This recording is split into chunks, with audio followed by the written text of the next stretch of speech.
Hello, welcome back for this afternoon session.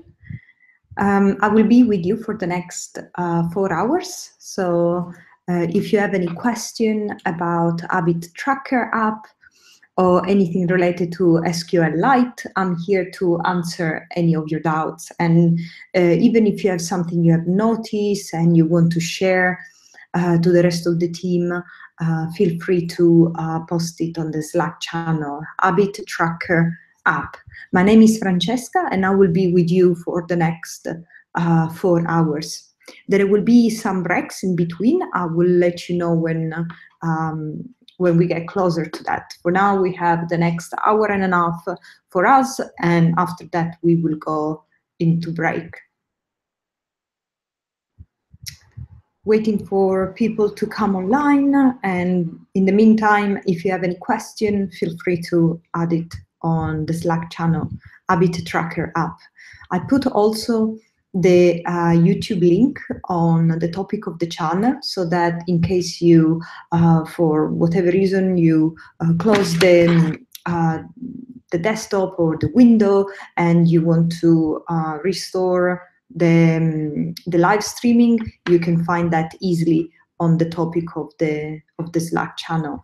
If you cannot stay for the whole length of the session, that is until 8 p.m., then don't worry, because all the session will be shared with you guys, and they will be under Udacity YouTube channel, ready to be replayed at any point.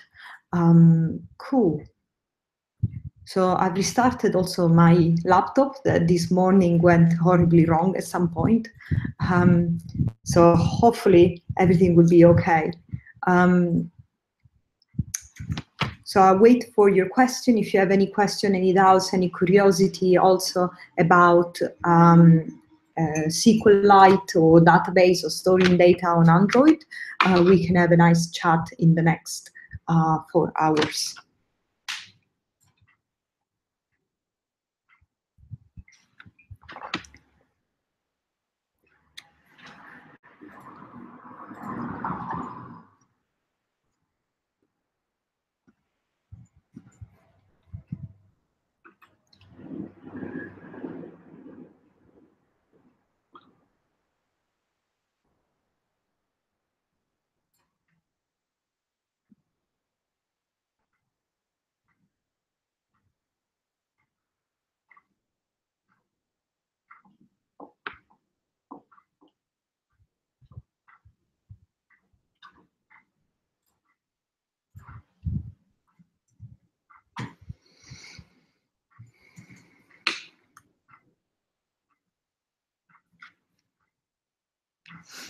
Throughout the afternoon, I will also like to share some ideas and tips of how to approach Habit Tracker, and maybe have a live coding session where we start with a brand new project, and then we go through all the steps that you will need to think about and to consider when you want to build your habit tracker. So we will go step by step together. I have the project already set up, so we can either start from a clean project, or we can take a already existing code base and working line by line. But what it will be interesting, I think, from my point of view, is also understanding, okay, I need to build a habit tracker app. I want the data to be persisted. How do I go about thinking what's the best database table? What are the columns that I need to consider? And also the data type. And what are the most frequent questions that I should ask myself when approaching this type of problem? So let's see how many questions we have on the Slack channel and how the my connection goes so far, and then we can maybe jump into that. Okay, there is a question about that is related to the project. Since we don't have to do display, we have to do the data editing part. So there is no need to do the editing. I don't think is a requirement in the rubric of the app for the habit tracker app. The only thing that are required is a table creation, table definition, first of all, and then a table creation, data insert, and reading. And when it comes to reading, for example, when I submitted my habit tracker app, I've just decided to put it as a log message in the Android console, and that was enough to get the project approved and passed. Another thing you can do, if you want to be a little bit more fancy than that, you can put the data as a string in a text view and display on your main activity. But there is no need of having a list view or a cursor loader or any other of these components, because that will be part of the next project. So you will have lots of times and another bunch of sessions to go through to be able to cover that part.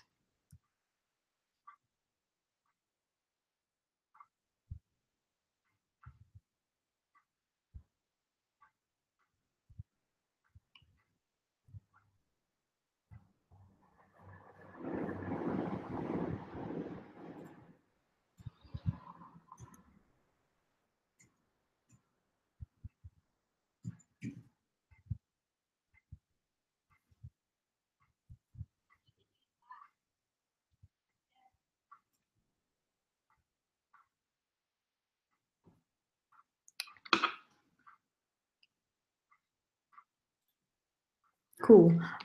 Maybe what might be a good idea is to wait until 4:30 and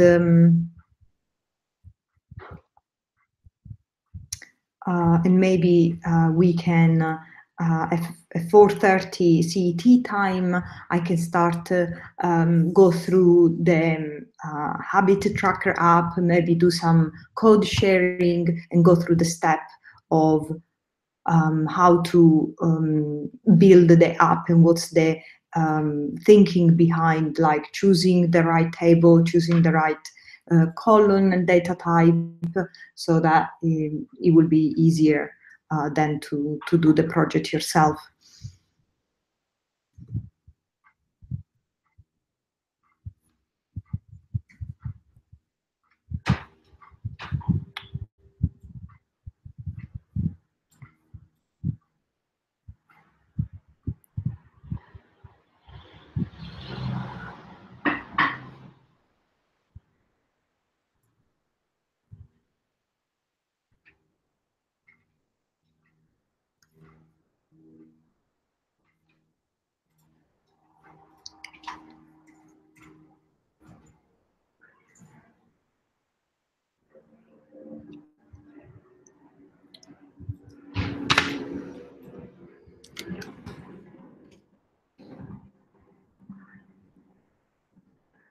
Here we go. Under suggestion, I put a channel. Let's see if we gather some more people. And they can join the live streaming. I will be live streaming until 8 CET time. So in the meantime, what I found really useful in this type of session is that you can either focus on the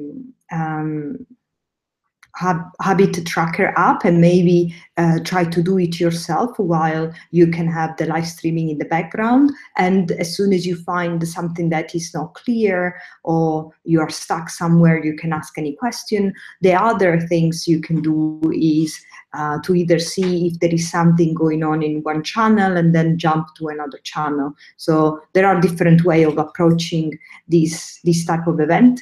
What I found personally very useful is that if I need to get the app done and submitted, maybe it will be easier just to do that while I have a personal line that I can ask any question if I'm stuck, or if there is anything unclear in the lessons. So that's also something that I'm very happy to go through. As I said, it's more of a discussion rather than me answering questions. So if you listen like my answer and you have some follow-up question, or you want to comment, or you might have experienced something yourself while building a project, feel free to just jump in and explain your experience as well. That will make the session a little bit more interactive than just me like in front of a camera.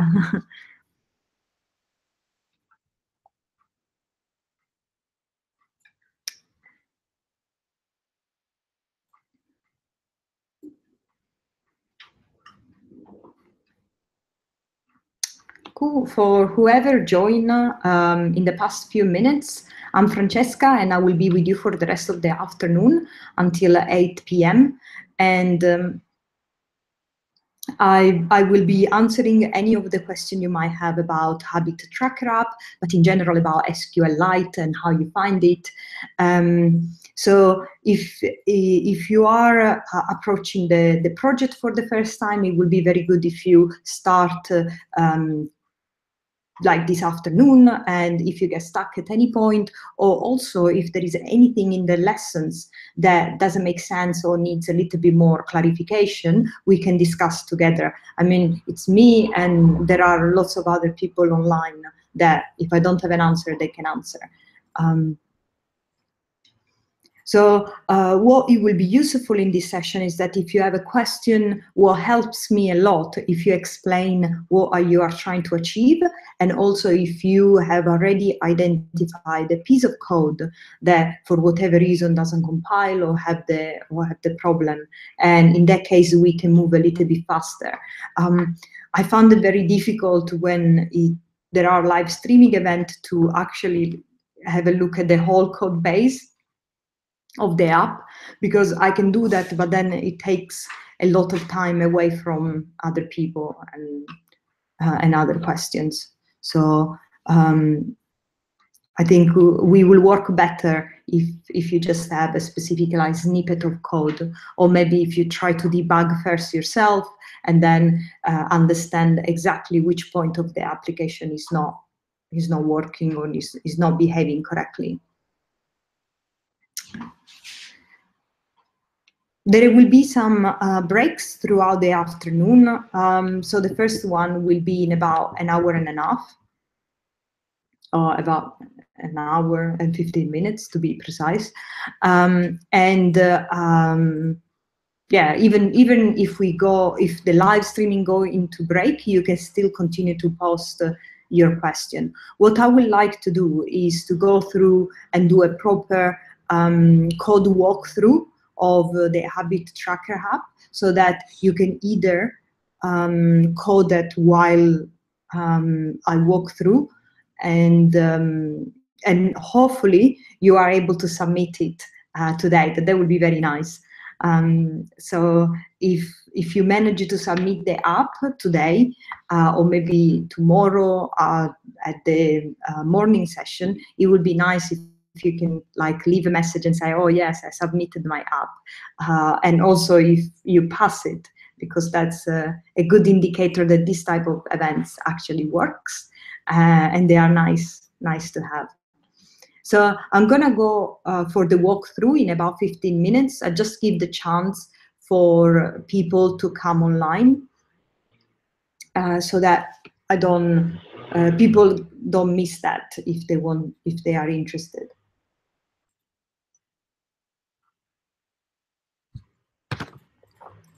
And I might put something also in the channel.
Okay, so database related question. If I wanted to store an array for the entry, would it be better to store array as a blob or create separate database?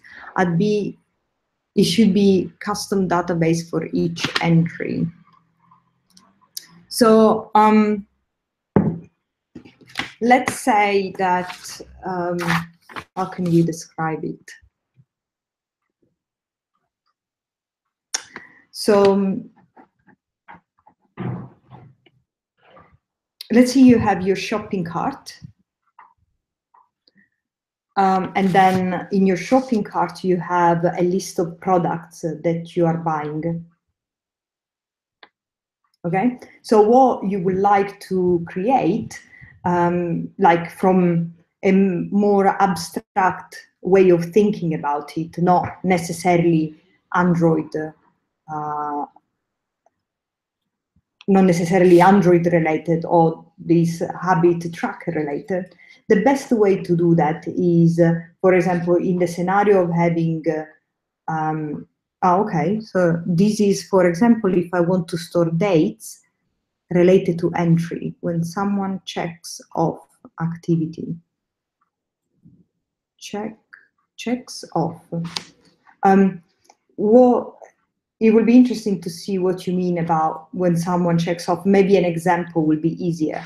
But in theory, if you want to create a database, and the best example is start for something very close to us. So you have a shopping basket, and your shopping basket can have a list of product, right? So if you want to store that in a database, in theory, the theory about databases stated that you can have a table that represents your basket with all the information specific about the basket. For example, when the basket was created and basket ID. And this basket is linked to a table that has, for every basket ID, will have a single product. So for example, if the basket have a product 1, 2, and 3, maybe I will show, let's see if I can draw something that usually works quite well.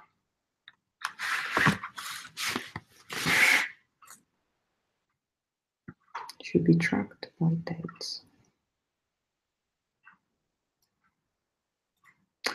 Okay, so we can talk about the shopping basket, but for the habit tracker is slightly different. And maybe the code walkthrough will be a better explanation for that. But in the case you want to understand how can I represent an array in a database, there are different way or approach you can do that. The most standard way, and this is like regardless of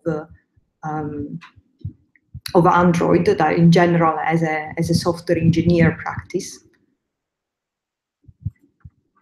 you can do something like this. I finally found a nice drawing.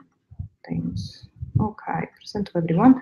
Hopefully the audio and the video are nice and they don't break. Please shout if it's going horribly wrong. Okay, let's assume we have the concept of a basket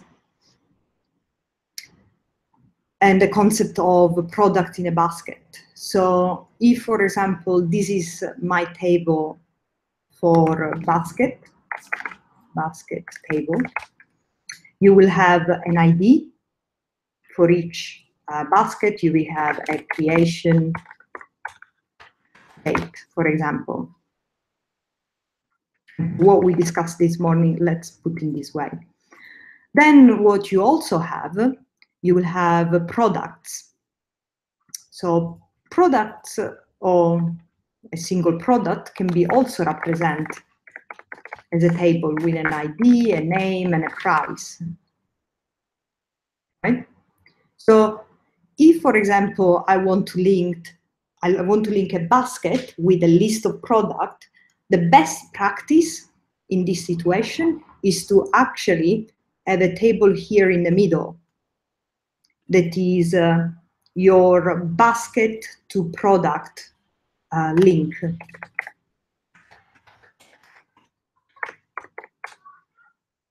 So you will have the ID of the basket and the ID of the product.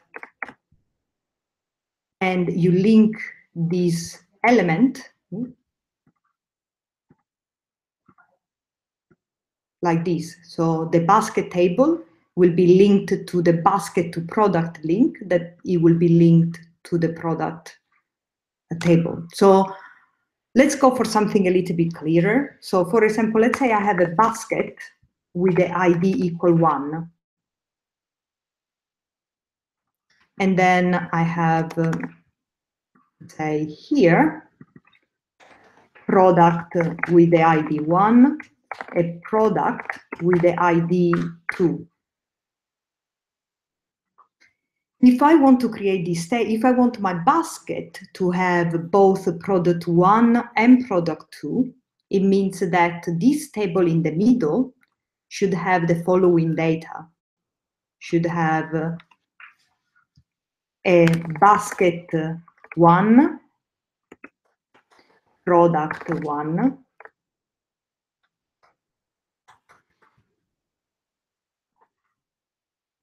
and then it should have basket 1, product 2. And to be able to get the information about, give me all the products contained in the basket, you will need to do a join between these three tables. It's a very complicated concept in database to represent array, but it's useful to, and maybe the graphical representation help in this. In the case of the habit tracker, is slightly different. And maybe let me check how we are doing in terms of people online. Let me go and do a walkthrough of the habit tracker app, so that we start from the beginning for what we are trying to achieve. We try to identify what is a methodology to design a database, and then we will go into the code.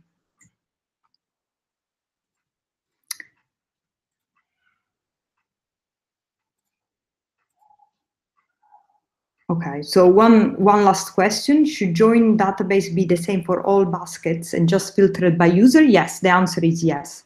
But again, if you are thinking about the habit tracker, just hold it there, because the approach is slightly different, and I will show you why.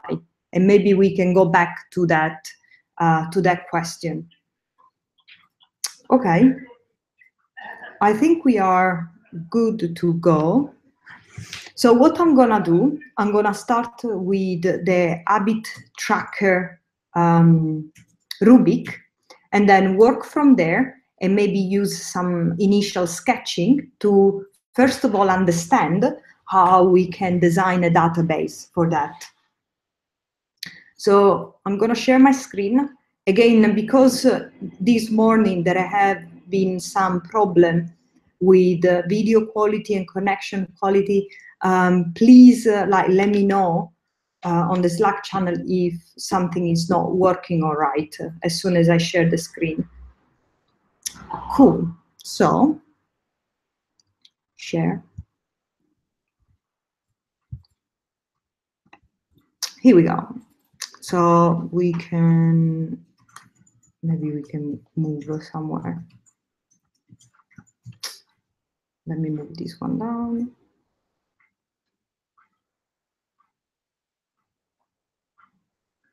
Cool. So this is my habit tracker. So The Habit Tracker app is an application that, okay, everything is fine, is an application that allows the user to save their habit. And what we would like to do is to use the power of SQLite to store user habit. One of the requirements is that we do not want any UI. So there is no UI for this project. That's fine. We will consider that later on. And the most important things are these 4 items. So we need to define a table, create that table using SQLite Open Helper, do some data insertion and some data reading. Also, we do not want to use any external library because otherwise we defeat the purpose of this project, that is making sure that you are familiar on how to create a database and use the standard Android libraries. Cool. Okay, all fine. What we want to do is to being able to track a habit. So if I think about any of the apps that are on the Google Play Store, when I want to save an habit, and maybe in this case, what is good for me is a Google Sheet. So the first thing I want to do when I think about habit is to, the Habit Tracker app, is to understand what tables do I need, what are the columns that this table need, and also what are the data type. To answer this question, what I found it really useful is to use Google Sheet and use that as a tool to kind of start simulating how the data in the database will look like. And then once I understand that, I can think about data field, column, and table name that are easy. So if, for example, regardless of the app, I want to start tracking on my Google spreadsheet my habit, what will I do? I will start here and I will say, okay, today, that is, which day is today? It's the 8th of July, 2017. Okay. At, let's say, in UK time, is this time. So during this date, what did I do? I study Udacity nano degree. Okay. And then if I think about yesterday, what did I do? Let's say at 6 p.m. What did I do? I go to the gym. Okay, so that's easy. What does it mean? That I have, in my column, I have one column that are all the dates, and one column that is what exactly I did. What is interesting to understand is also that the fact that I didn't also go to the gym yesterday. I can go to the gym also on Tuesday. That can be the 12th, 11.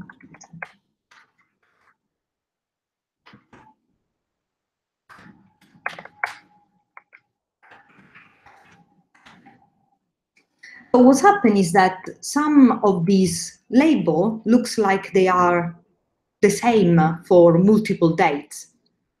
So one thing I can do is to start thinking about, okay, how will a table look like that contains this information? So let's go back to my table. It's not nice. Okay, cool. So in the Google spreadsheet, what did I have? I have the date of the habit,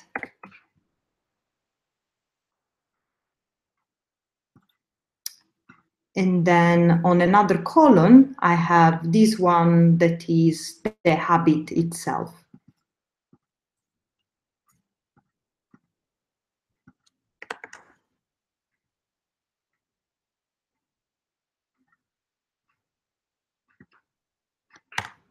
Okay, that's fine. So I can create a table.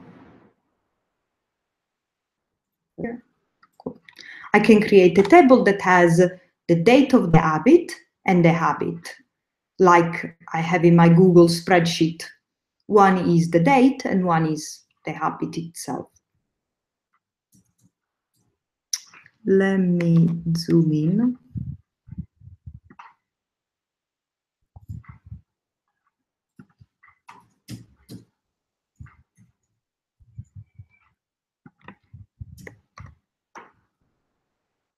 Okay, so maybe like this it's a little bit more visible. So before start thinking about database, colon, and data type, and all this type of string, integer, I don't want to think about that. This is too high level. I just want to start thinking about the data that they are gonna populate my database. So I put myself as a person that don't want to use an app. They might want to use a Google sheet. If I had to track my habit in a Google sheet, how will I do that? Most likely, I will have the date of the activity and I will have the label of the activity. And I can do that for like every single day that I do something. Cool. So if I want to look at the database, hopefully this is big enough. I can increase the text size. Cool. So what I have in my Google Sheet, I can represent in a table. So my table now has, let's increase it. This is where everything goes horribly wrong.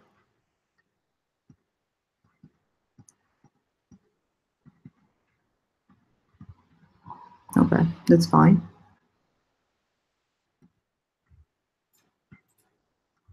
Cool. So in my database, this can be my table. And now I have the date of the habit and the habit, or the name, let's call it name of the habit. Okay, so if I look at it, I will say, okay, so I need a date for the data type date, and then I will need a colon that is the name of the habit with the data type string. So that's very interesting. If I now start thinking about how my app looks like, what for example, I can imagine of a way for the user to insert the data in this app. They can have a form, for example, and I can imagine the app having a date drop down where they can pick a date. That is fine, come out of the box with Android, fine. And then the name of the habit, they can type in, go to the gym, run with the dog, so on and so forth. There is one problem with this approach. And the problem is that people, most of the time, misspell things. So what happens is that, for example, if I want to track study with Udacity nano degree for Tuesday, and I have an empty text field, what happens is that I can be free to say, well, I study Udacity, but what I meant was actually that I study Udacity nano degree. So what does it mean? That if I want to have a consistency in the type of activity that the user do, so that is easy to group them, to do a count, to have like a category, a list of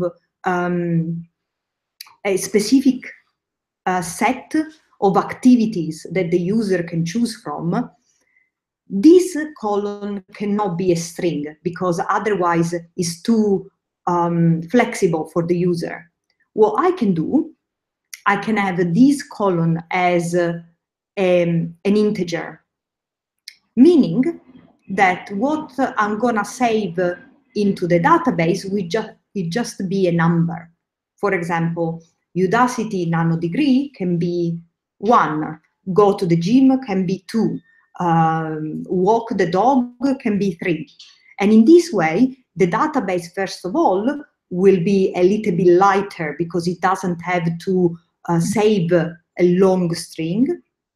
And at the same time, it will help us building a UI that has a specific set of activity. So I stop the screening, the share screen here, and I'm asking for any question about this concept, because it's a little bit hard to grasp if you have never looked into like database from a more conceptual point of view. By all means, if you want to save the activity as a string, you can do that. But if you think about how a typical habit tracker want to do, then it might make more sense. Like, for example, if you think about the drop down and the fact that the user select only one activity from a subset, then it might be a little bit more intuitive to understand where these IDs come from. Okay.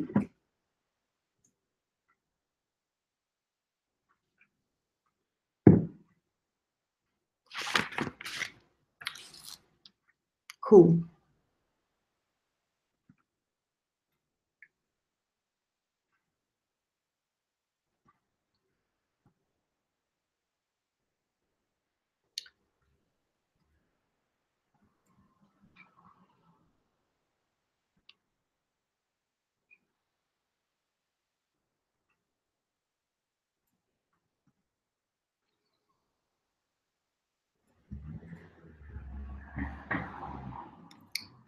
Okay, fantastic. Let's share. Actually, let me grab a glass of water and I will be back.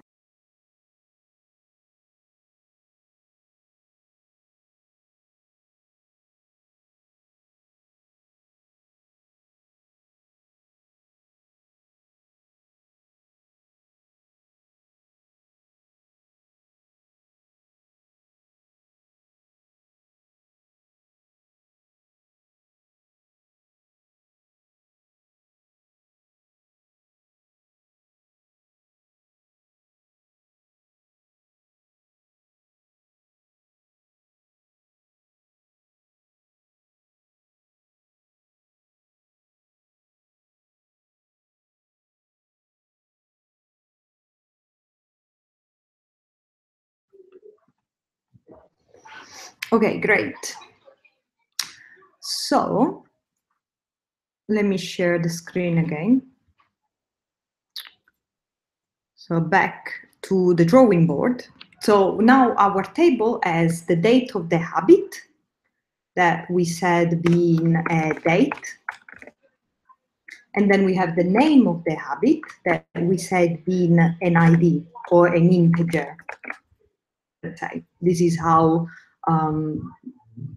SQLite call it. Cool. So one thing to notice is that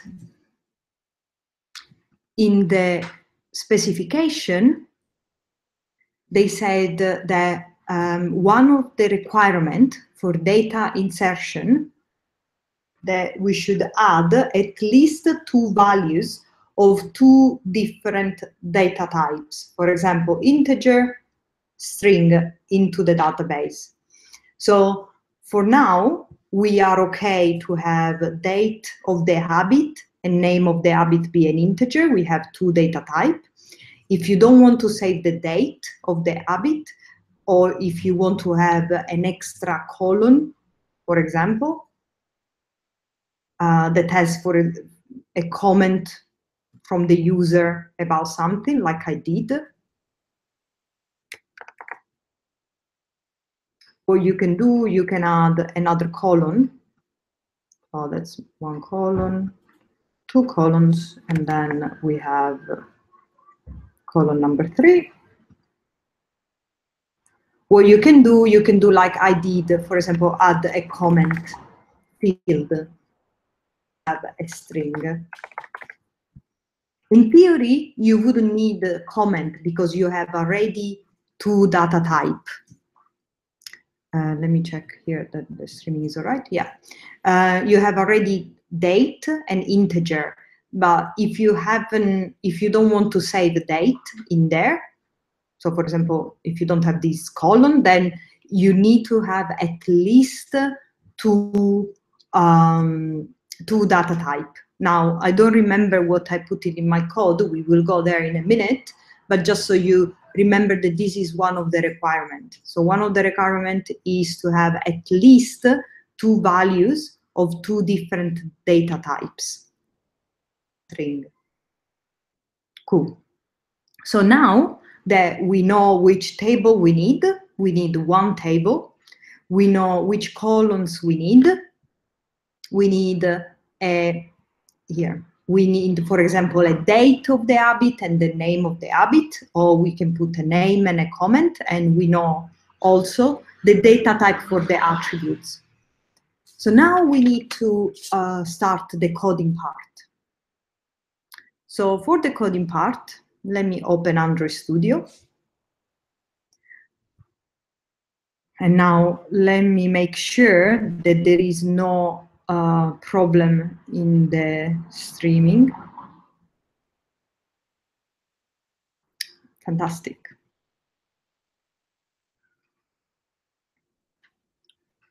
Okay. Yeah. So I use a very different view for my project. And to do that, so normally Android Studio comes like this with an Android view for the project. I tend to go into project view because, like, from historical reason, I'm more used to have this file system type of view. But I mean, whatever it's helpful for you. Cool. So to be able to create the table, insert data, and read, we need 2 important classes. That I put it in my app. I put it into a DB, or data, shorter for database folder. So let's start with the contract. And now that I have it open, I can go into presentation mode. Cool. So the habit tracker contract is important for 3 different reasons. First, it defines the schema and allow you to have a convention for where to find all the database constant. 2, help you reduce misspelling, because everything and all the column time, they are all in this single file. So you don't have to go throughout the application and remember how you spelled habit or comment or date. Particularly helpful if your English is not your first language. 3, make easy to update the DB schema, because if, for example, you want to add a new column, what you have to do, you just have to go in this single file and make the changes. So I hope these 3 things make sense. Just to repeat: 1, making sure that you have a single place where all the constant for the database are stored. It will also Cool. I just need to make sure every now and then. So first, making sure you have a single file that store all the database constant. To help you reduce a misspelling problem, because you will only call the colon from this single point, so you don't have to type comment or habit or date again. 3, make it easy to update the database schema, because if you want to add a new column, the only thing you have to do is to go in this single class and make the change. You don't have to go throughout the whole application and find where you were using that column. The contract class is a really straightforward class. It's a final class with a private constructor, and has also an inner class called database. In this case, is a habit tracker entry that implement base columns. So in this inner class, I specify the table name, and in my case is habit tracker. I tend to have a default name, so in 2 days along the line, I still remember what I meant. I have my 3 column, the one that they were in the Google Drawing. And also I have an ID. So it's best practice the database table have an ID. For historical reason, this is very helpful, because it will optimize reading and writing operation in the database.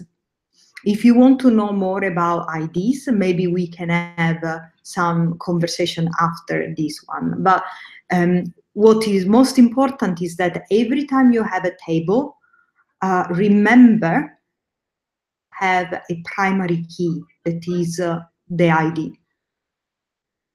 And what I have also, because I said that I want to have my habit as a default set of activity, I have these 3 habits. In my case, walk the dog, play music, and Udacity, with the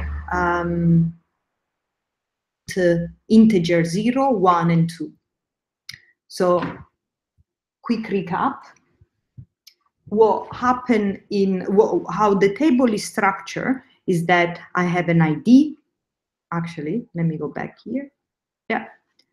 So this is my table. The only thing I've added at this table is the ID. So actually, I can go here and create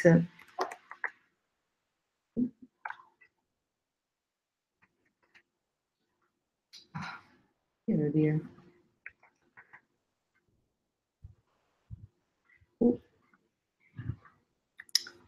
So I create my ID column that is an integer.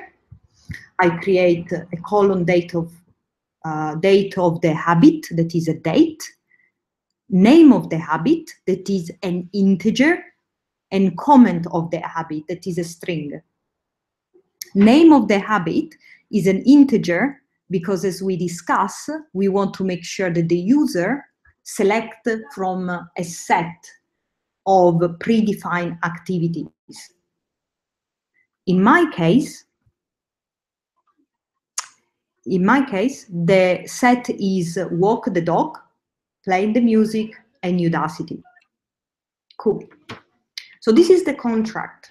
Some people put all the logic about the database as a part of this class. I will advise not to do that, just because of the reason why we have a contract class. The contract should only have the, let's say, definition of table name and column names for the database and nothing else. So what it will be, what instead it's useful is to have another class that is the one responsible for doing all the CRUD operation. When I say CRUD, I mean C, create, R, read, U, update, and D, delete. So this is my habit tracker helper. And the helper class for the SQLite is the one that extends SQLite open helper. So everything that is related to managing database creation, version management, read, update, insert into the database can go into this single class, separate from the contract class. Cool. Let me check. Everything is all right. Fantastic. Now let's go line by line and let's understand what's going on in this file.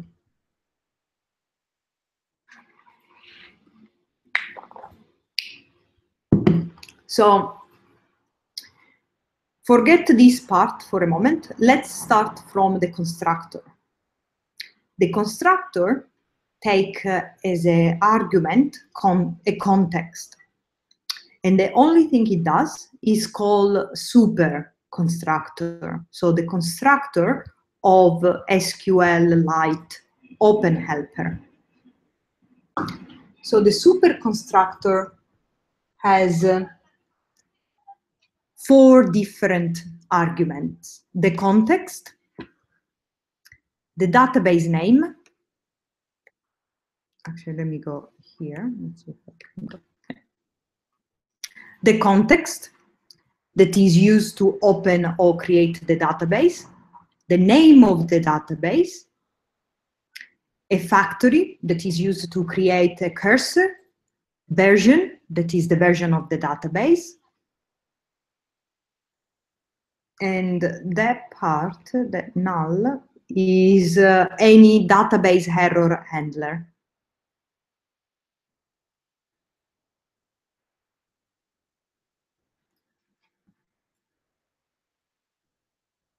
Cool.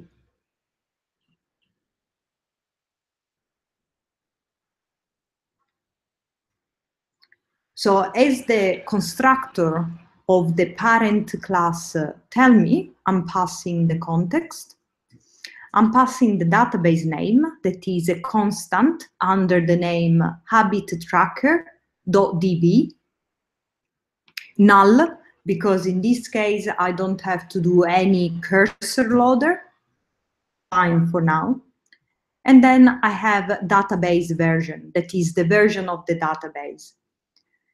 The version of the database is a very important concept because from time to time, and if, for example, you think about a production application, it can happen that adding new functionality will require the database to go from 3 colons to 2 colons, or from 3 colons to 4 colons.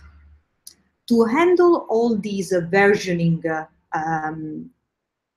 changes, there is a specific method that is called onUpgrade. And in this onUpgrade, or the method onUpgrade, is called every time a database version change. So typical scenario is when you have, for example, even we can also consider the habit tracker.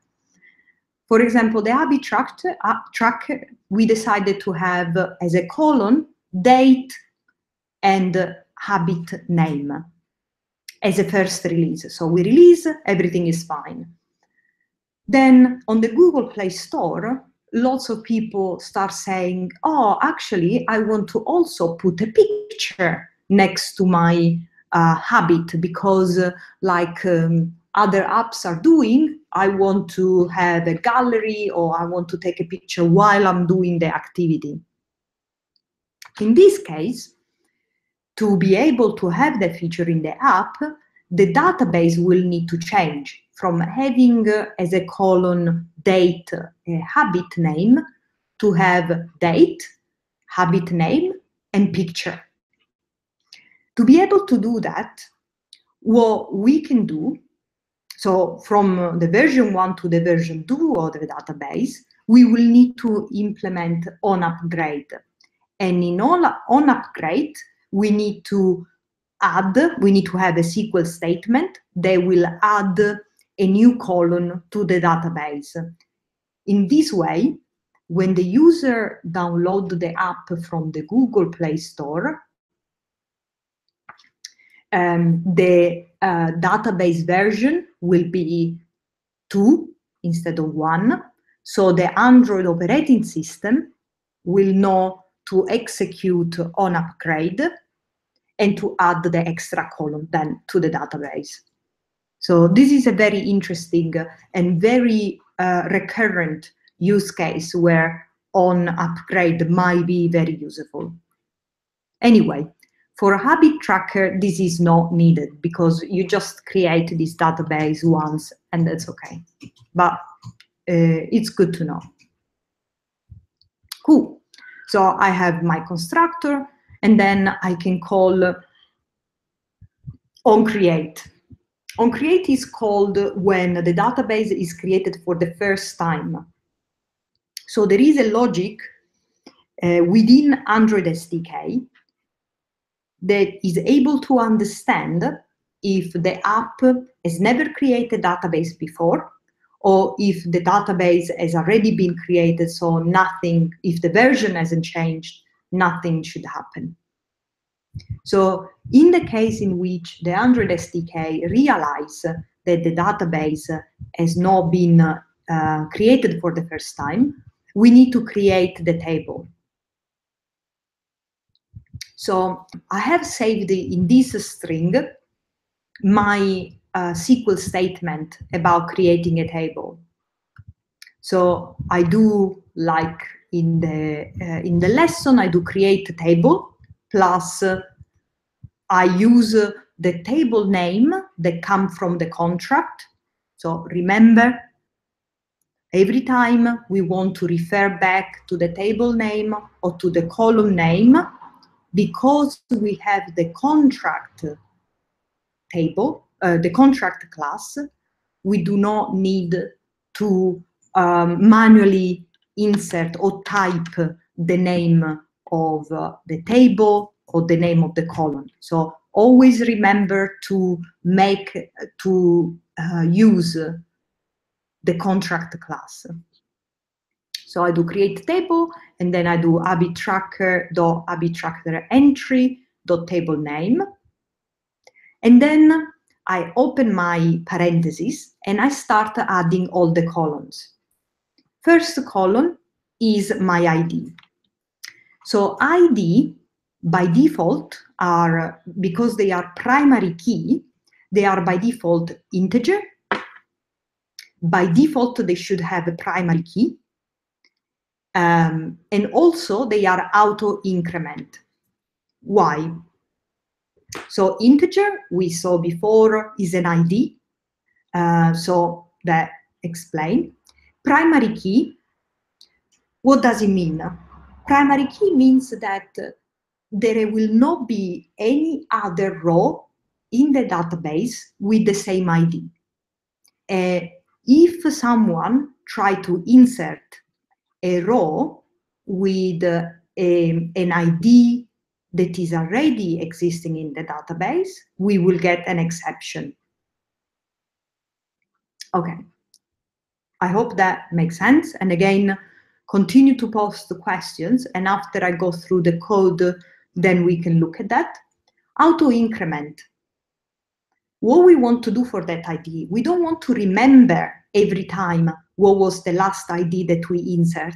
We want to be able to insert all the other fields that are user generated, and then let the system auto-populate the ID based on like +1, +1, +1 from the previous row. For example, let's say yesterday I walk the dog, so that in my database I have at the ID 1 for the date of yesterday.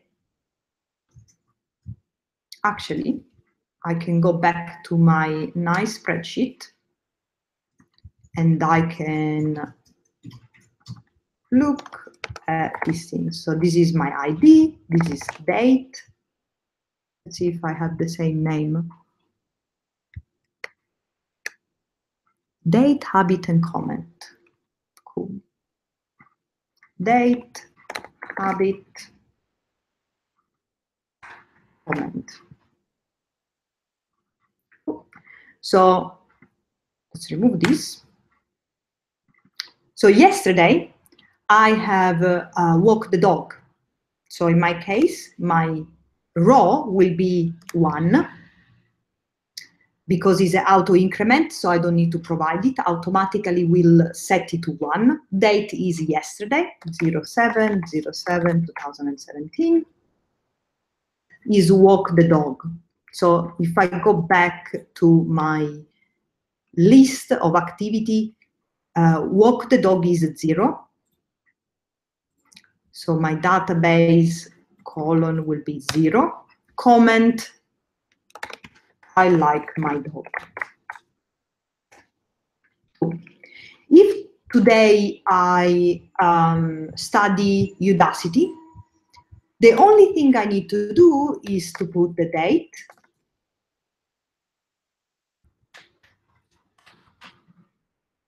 the habit Udacity is number 2.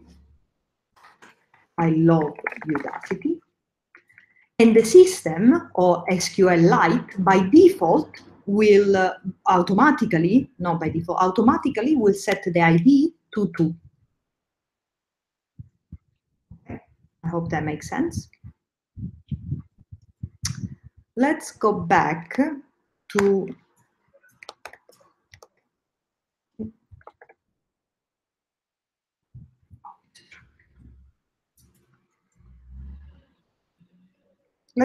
to my class here.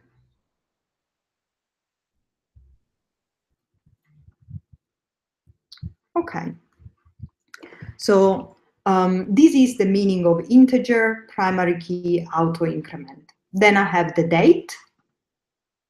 In this case, I decided to go easy and just put an integer, no null, so I don't want the date to be null.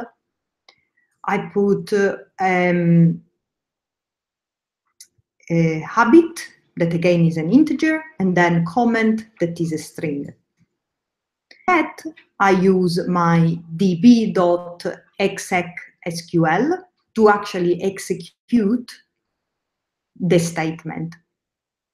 By the time the execution hit this method, the database will be created for the first time.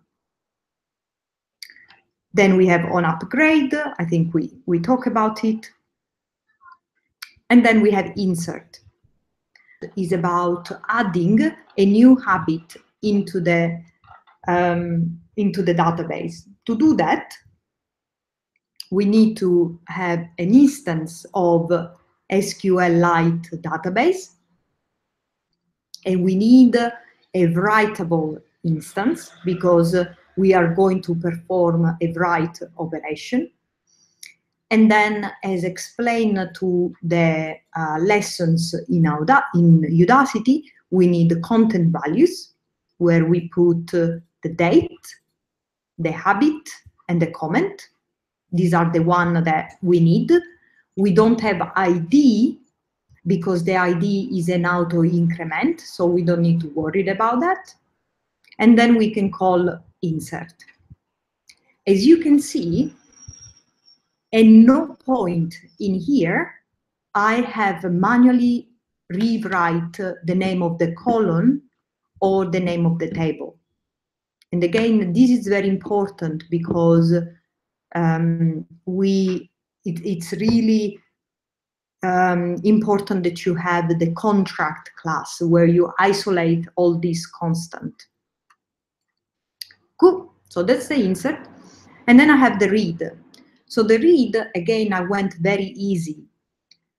I create a readable instance of my SQLite database because I'm gonna do a read operation. And because my DB query require a table name and a projection, I've already created my array of projection. One step back and understand what's a projection. A projection is the list of columns that you would like to return from the query.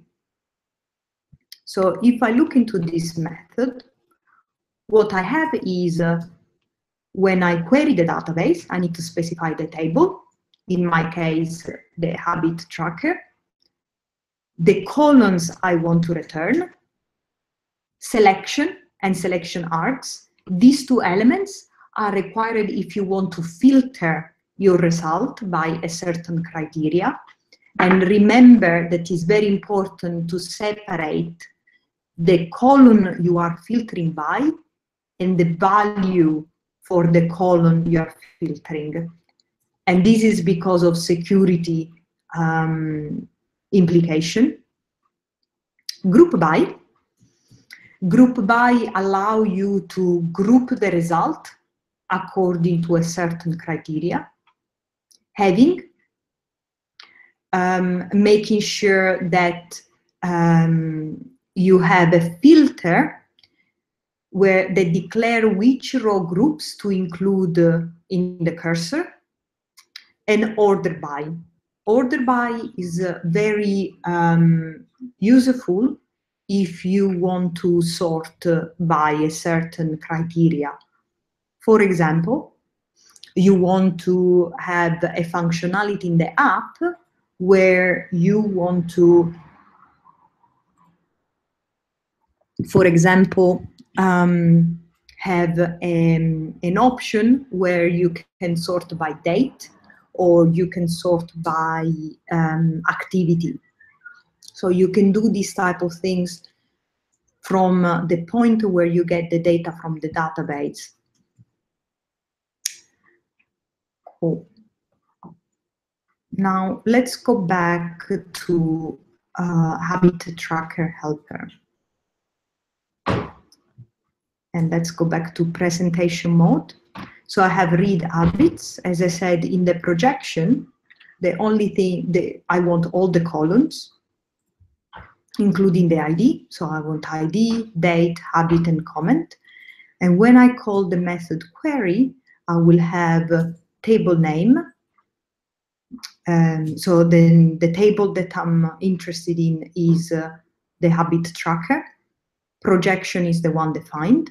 And then I put all the rest to null because I'm not interested in any filtering, any grouping, any ordering, any other manipulation. And when you call db.query, you return a cursor. Okay. Once you have the helper class, you are 90% done. One thing left is see when to call these elements.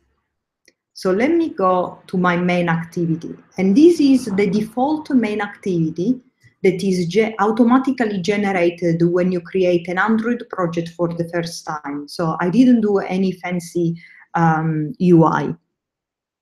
So this is my main activity that extend up compact activity. I have created my tag because I use this later on to log the result from the database. And what I do in the onCreate, I do this simple step. First of all, I instantiate my habit tracker helper. Just for people that connected right now, the habit tracker helper is basically the extension of SQLite Open Helper. Then, because I wanted to have the date as a string, I need to do some manipulation with the date of today to be able to have an integer. And At the end, what I do, I call insert habit with walk the dog and Udacity, for example. This insert habit, we looked at that before, is basically the method that allow you to insert a record in the database. And after I do this to insert, I'm querying the database. So with habit DB helper, I call read habits, and I get back a cursor, and I iterate through the cursor by saving the values of the cursor in a string, in a temporary string, and log the string in the console. One interesting thing to notice is that because my read habits return according to the projection I have decided, return the ID, the habit, and the comment, I need to make sure that when I do the get on the cursor, I do it with the correct data type. So the first one, they start from 0, will be my ID. The second element will be the date, an integer. The third element is the habit, again an integer. And is the comment, and in this case is a string. If you try to do get int when in the database it was returning another data type, you might get into an exception at that point. And the other thing I do is just logging the value after that. So this is the only part where you actually interact with the database. So 3 important things from a coding perspective. 1, the contract class. 2, the helper class. And 3, making sure that in the onCreate of your main activity, you instantiate the helper and perform the insert and the read. And at that point, your project is done. So I hope this walkthrough was helpful. I'm going to I'm going to stop the screen sharing, and I'm going to open up the forum for any questions on the chat.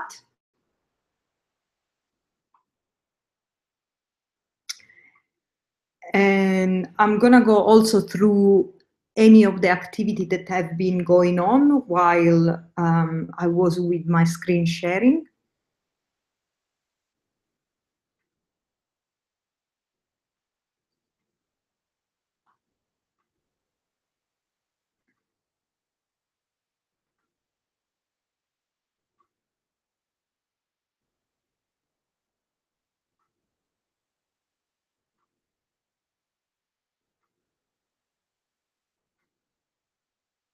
So if you have different tables, what I will recommend is to have one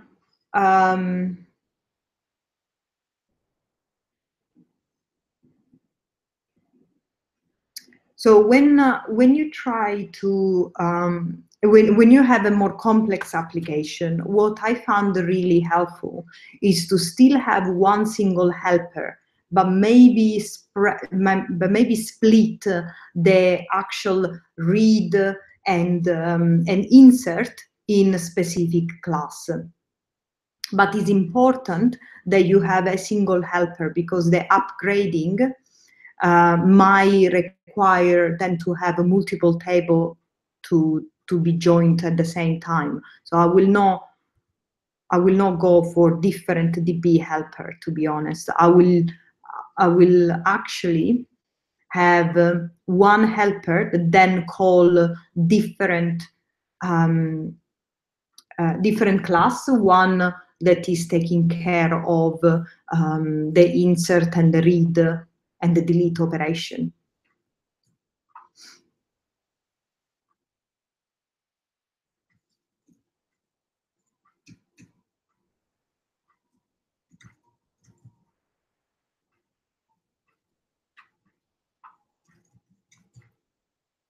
So I hope that was useful, and I hope it like speed up also your coding for the habit tracker app.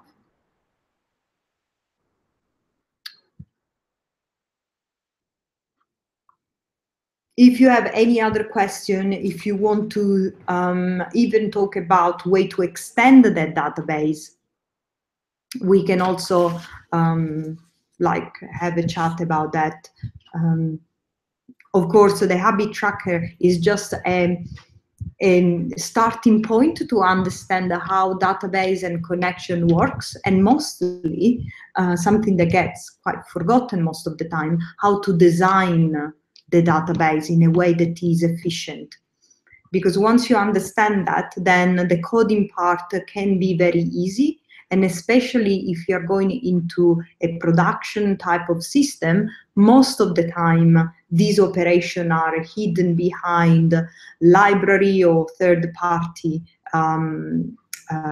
integration. So you will not actually be able to see the SQL statement, but it will be something like read from the database, that a method that you have to call. But what is most important instead, that maybe it's useful beyond the habit tracker app, is a way to design the database that is a type of knowledge that can be reused complete, like outside of the app itself, the nano degree, and Android itself, because lots of other different application, even web or backend system, they, most of the time, if they want to persist, they will need a kind of database structure, and it's good to have that in mind. One thing also to remember is that in this section, we are talking about persisting in a permanent storage using SQLite. But this is not just, this is not the only way you can do that on Android. On Android, there are other two ways you can store information, let's say. One way is a file storage, and this is quite useful when it comes to media file, for example, MP3 or video or images. And typical example is the camera app. The camera app, when you take the picture, you might have a database where you store the date where the picture was taken, the ID, and the file name, and the location of the file. But then the file itself, it's more efficient if it's stored into a proper file folder. And in fact, if you go into File Explorer, you would see your file separated from maybe the database that is obscured by the application security. So this is one way, file. The second way is share preferences. And you might have seen that in other lessons about Android. Share preference is most likely to be used if you want to store in-app user preference. And this is the share preference is a slightly different way also to structure data, because the database assume or adopt the form of a key value map. Typical example is, I said this morning, for example, if you have an app where you have a unit of measurements, you can set your default as, for example, miles instead of kilometers. So this type of information, so user preference, is better to be saved into share preference. But again, the structure you get from that is only a key value structure. So there are some limitations also on the type of data you can and you are allowed to store. A third way of saving data is SQLite. And this is basically what we are exploring with the Habit Tracker app. So depending on your use case, you might need to use all the three. You might need to use two of them, only one of them. But it's also interesting to remember that there is more than just SQLite.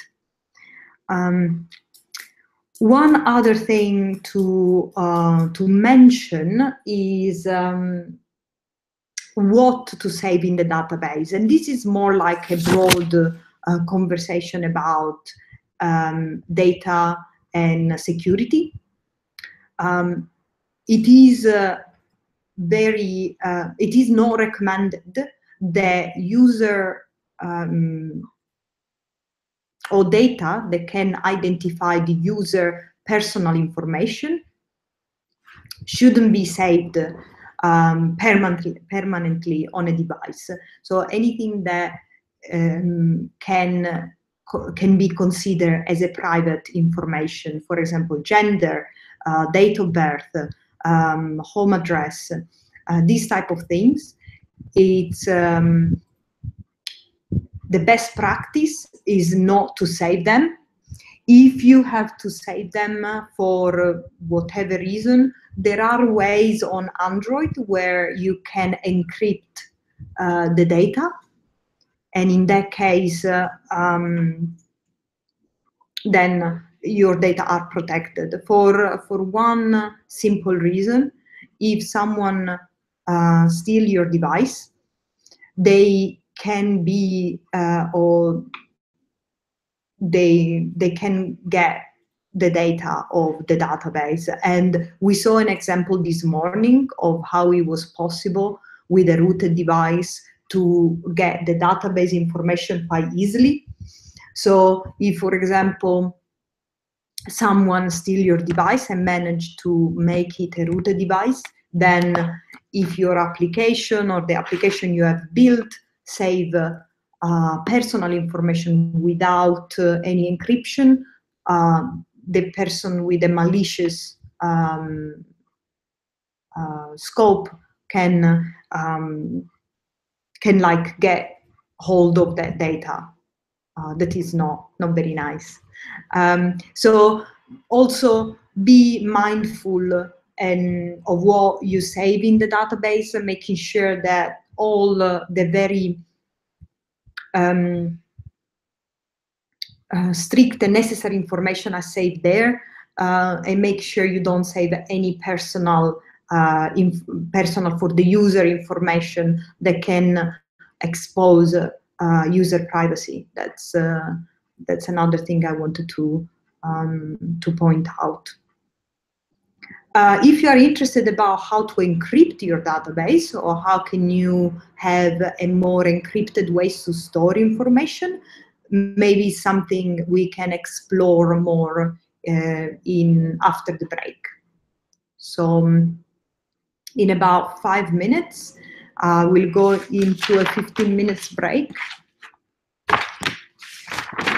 And then we will be back for the remaining hours together. In the meantime, if you have managed to complete the project and submit, feel free to post it, share your achievement with us.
Cool.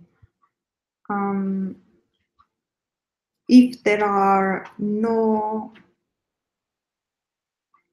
other information, no other questions, I might just go on a break, and then we can gather back in about 15, 20 minutes. So see you in about 20 minutes.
Okay, welcome back.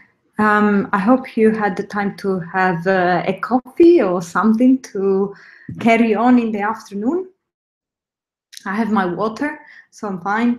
I thought, so we have 1 hour and then we go in another 15 minutes break and then we have the last hour. So I thought it would be quite interesting, or maybe because this is something that interests me, to also talk a little bit more about security and what does it mean being a, let's say, responsible developer when it comes to database data and also making sure when we code we think about the impact we might have on user security and what type of vulnerability we are exposing. So in terms of SQL or SQLite, there is one thing that is always said kind of between the line, or at least this is what I found until I discovered the problem. That is making sure that when you want to read data from the database, you also use selection and selection args appropriately so that you don't have SQL injection. So some developer understand that and understand the implication of it.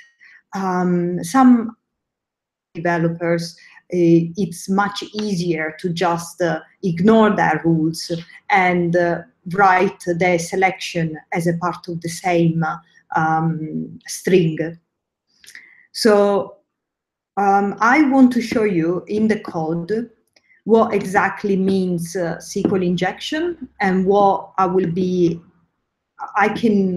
I'm able to do if I don't follow the best practice, that is using selection and selection arguments when query the database. Okay, so I have prepared a couple of SQL statements. So I will be jumping from some comment I have on my notepad, but mostly I will be on my Android Studio. So I'm going to share my screen. I will check for like a couple of minutes in the Slack channel if you can hear me and see me correctly without any delay. So let's see, share. Here we go. Okay. Thumbs up if you can see me correctly.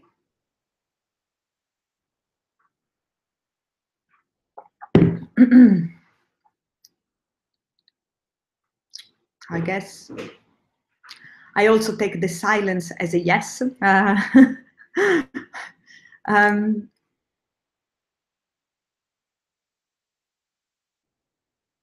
Cool. So here we go. This is my Android Studio. Let me just double check if everything is okay. Yeah, it looks like it works. I will open Slack just to make sure that because I'm on presenter mode, I kind of like, I get my icon on the desktop disappeared, so I lose track of what's going on in the channel. So every now and then I made an effort to actually see it. Okay. So what do I need? Yes, that too, that's fine. Let's go, let's start with the helper. So this is my habit tracker app. And let's put ourselves in this context. So let's assume I've built my app. I also build a view.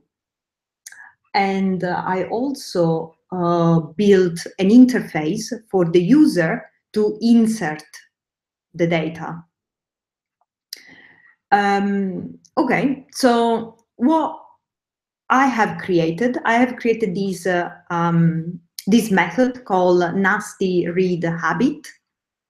This is nasty because what I've done, I decided to ignore the the Android best practice. And in my query, I've decided to have the selection as a string, where I filter the result of where I filter the item in the habit table by comment. And this you can think about, okay, I want to search for a habit where I put the comment about my dog. So the best way to do that is actually to put in the selection. So let's go into here. So the best practice is to put in the selection the column I want to filter by, followed by equal and question mark, and replace the question mark using the selection args. But I wanted to be a bad developer, so what I decided to do is to ignore that because it was too difficult. I didn't understand what that means, and that was easier and faster. So what I'm doing here, I'm filtering just using the selection. So you can see in this string, I have a comment, equal, and then I open the single quote. I close my string. I append the comment, that is the argument of my method, and then I close the single quote. Let me just check. Yeah, okay, cool. Okay, so I think that's all right. And now what I wanted to show you is exactly what happened if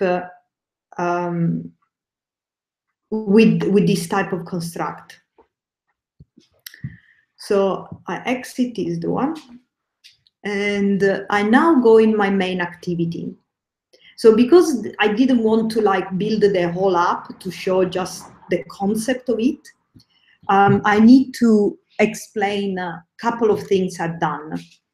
So one thing is I'm imagining that my app has a screen where I can insert the data.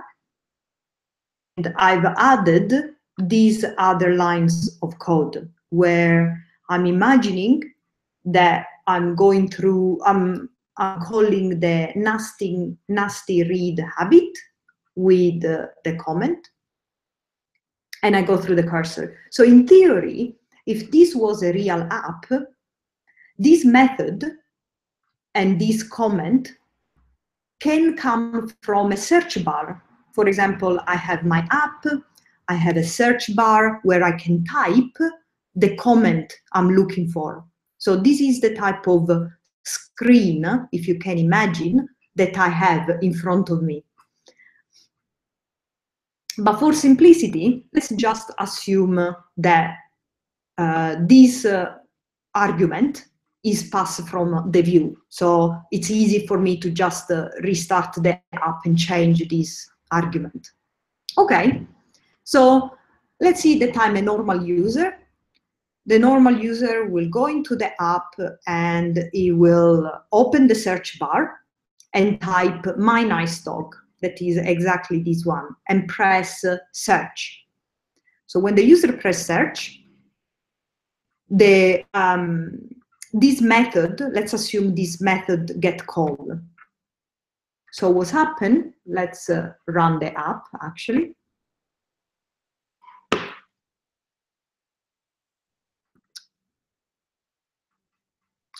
So now I'm running on my device because this morning there were lots of problems with the emulator. So I have my, here, my Android monitor. I see, because I put this nice marker query on comment. So let me copy the output. I can zoom it in a different. screen.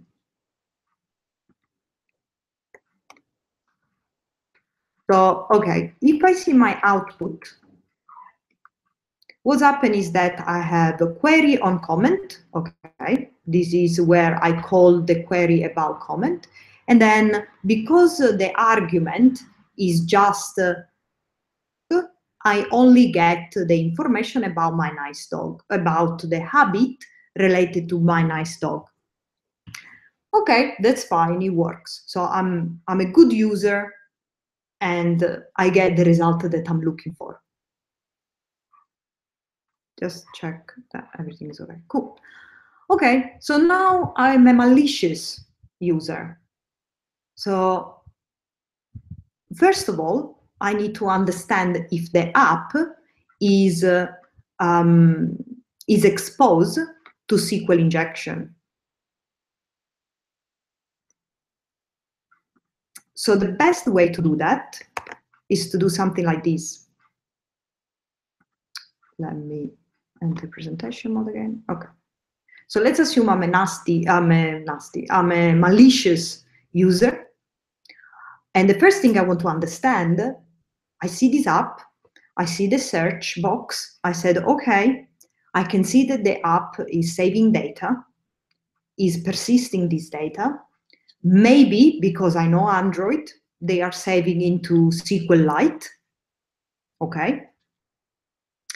I want to see if the developer have used the right way to do, for example, a searching, or if the app is exposed. So just remember how was the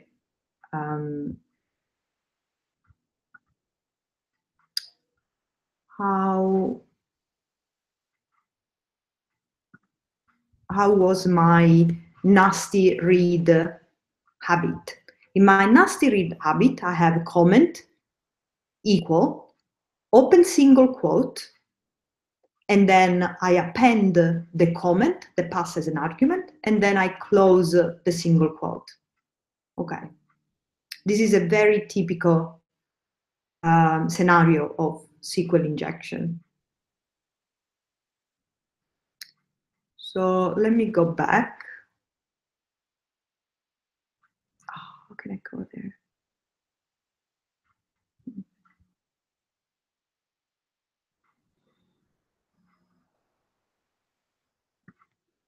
Okay, let's go back to main activity.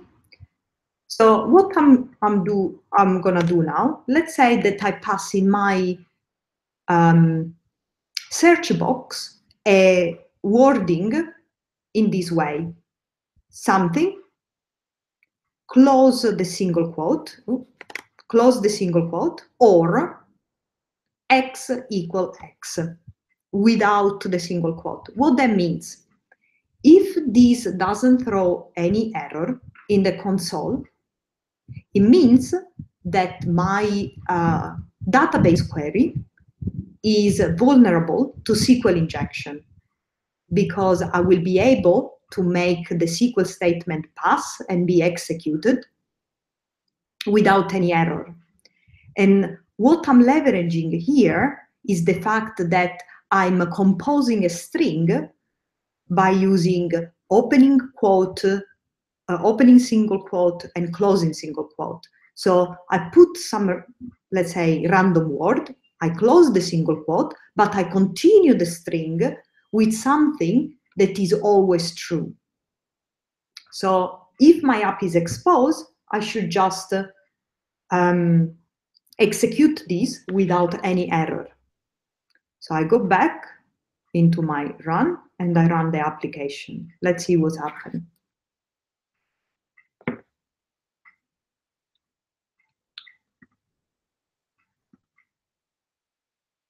Let me exit. I want my Android monitor.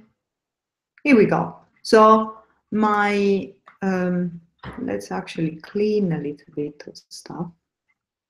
Let me rerun again.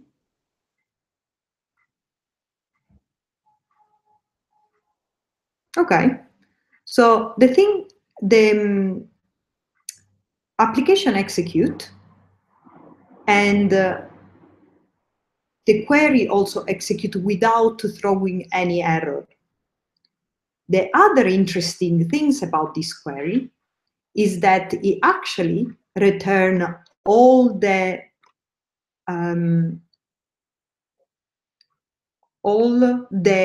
entry in the database. So if, for example, I wanted to expose all the data of the database because it's, for example, a stolen device, I would have been able to do that. One other thing you can do once I know that I can do SQL injection is also guessing the type of columns I have in the table. So sometimes what's happened is that you, as a developer, in the projection, only expose a certain column of the database. But if I'm an hacker, and for example, I want to see if there are other columns in the database that maybe there are no visible in the view, what I can do is to modify this injection in a slightly different way. So I created this as well, and I explain what that means. Let me go back here. So again, so I know that this is a habit tracker. I know that from the result I have a date, for example. And let's say that in my result I only return these 3 columns, right? And I want to discover, let's assume that in nasty read habit, I only return ID, habit, and comment. But in reality, the table also contains another column that is date. So me as an hacker doesn't know that. So I need to discover that information. To do that, let's go back to main activity. And what I can do now that I know that I can do SQL injection, I put some random stuff, and let's see. So this is an habit tracker. What should be the name that the developer put to save some other thing about habit? Maybe date habit. So I'm trying with a guessing mechanism how it works. So what I put here is these 2 dashes. The 2 dashes allow the single quote at the end to be ignored. So see, in this string, I have the initial single quote and the ending single quote. To be able to ignore this one, the only thing I can do is to add a double dash so that everything that comes after is considered by SQL as a comment. So now what I'm trying to achieve, if this run and it doesn't throw any exceptions, then it means the date habit is, I'm guessing correctly, the name of the column. If this is throwing an exception, it means the date habit is incorrect. So no exception, date habit is a correct column name. Exception, date habit is not correct. So let me comment this for now. Let's run the application again and go exit presentation mode. Okay, cool. Oh, it's already started. Wow, it was fast. Okay, so here we go. So my guess was, okay, the developer called the column date habit. I had an exception that tell me that the column actually doesn't exist. And this, for me, as a hacker, is telling me that the column name is incorrect. So I can do another guessing game and say, okay, you know what? Maybe it's just date. So fine. let's run it again. If this pass, it means that my guess is correct. And again, I'm assuming that the app has a text field to run searches through the database. And this input that you see here that I'm modifying is actually the input that an hacker can put in a text field. So as you can see, there is no error. The app started just fine. It's all okay. What that tells me? It tells me the date is actually the correct name of the database, of the column of the database. So see, with very like guessing work, even if I'm not a sophisticated developer, and just think about what is the standard way of calling a column that has a date.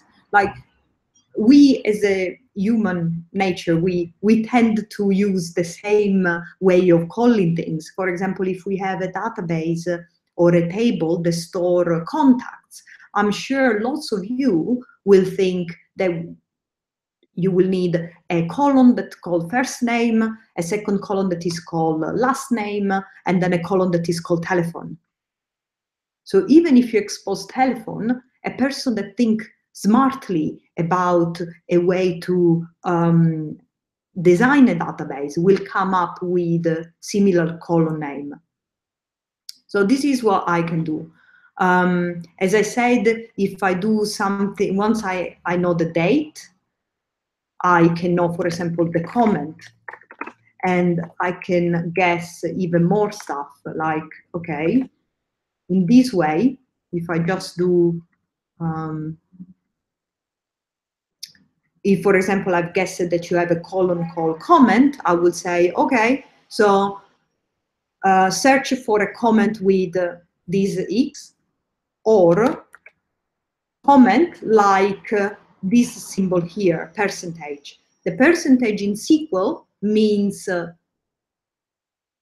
everything, basically, or something like this.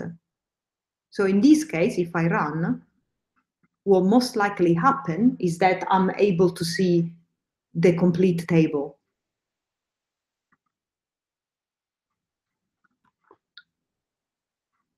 So again, let's go to the monitor.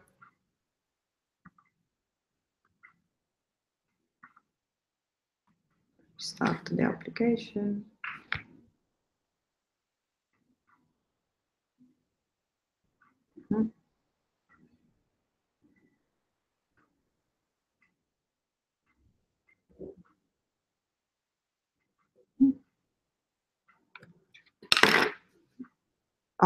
Sorry. I think I've removed the data, but I didn't remove it from here. So it's complaining it doesn't have enough data. Okay, cool. So see, for one simple mistake, because I wanted to be lazy and I didn't want to use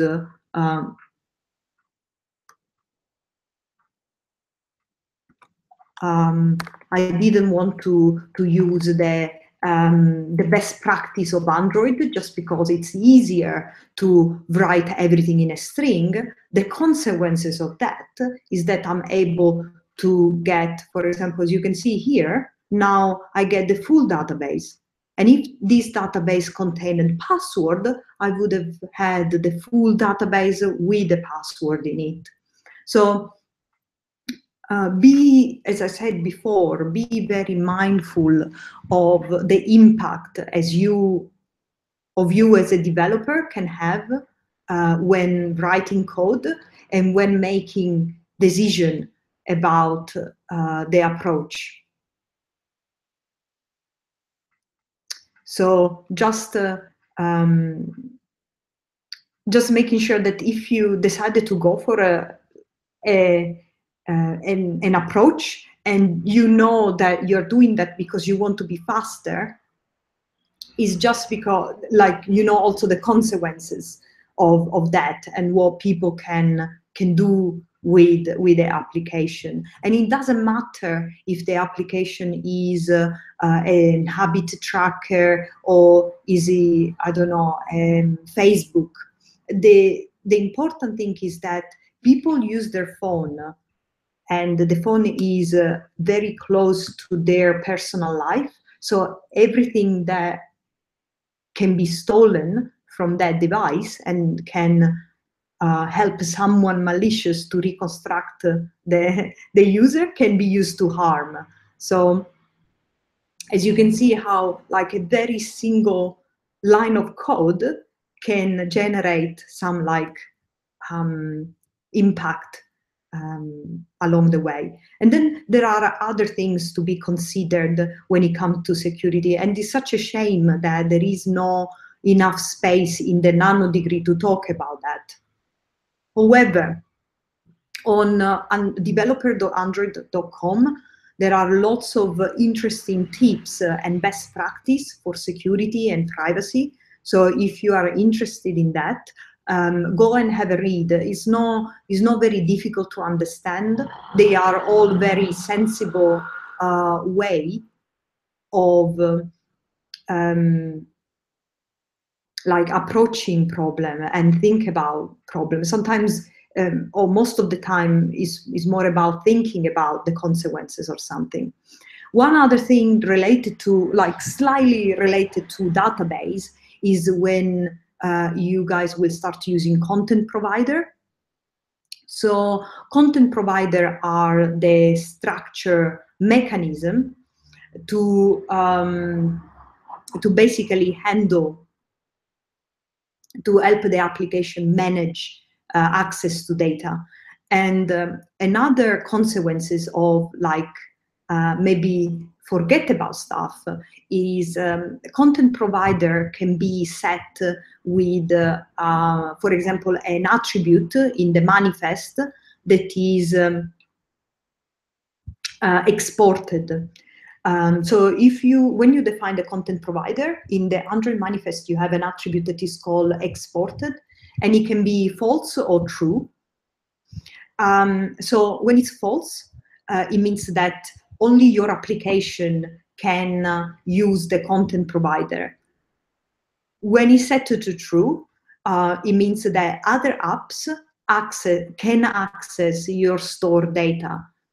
So again, I don't need to just be the passive malicious user that use your app, but what I can do, if I, for example, understand your Android manifest, I can build an app that call a content provider that has been forgotten to be set as exportable equal false, and actually read the data from a completely different app. So these are other things to be considered. One other thing I mentioned before was the encryption. So there is a specific part of Android where you can encrypt user information. If you try to do that with SQLite, you might cause some how do you say, delay in the performance of SQL. And this is because there is nothing out of the box for SQLite. So you will need to rely on third party, and most of the time, third party encrypt the whole database. So as a developer, what you will need to do is, before accessing the database, decrypt the whole database, access the data, and then recrypt it. That is quite time-consuming.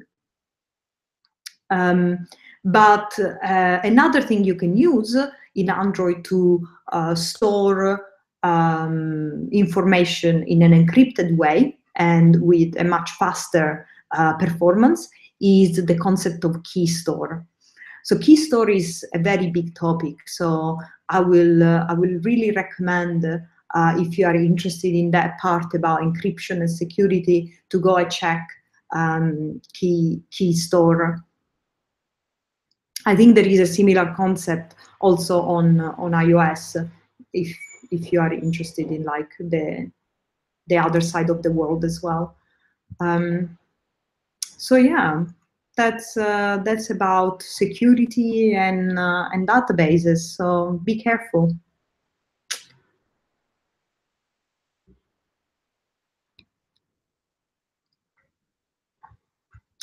I think apart from one thing I wanted to give you is actually the link to the best practice for security and privacy from um, developer.android.com.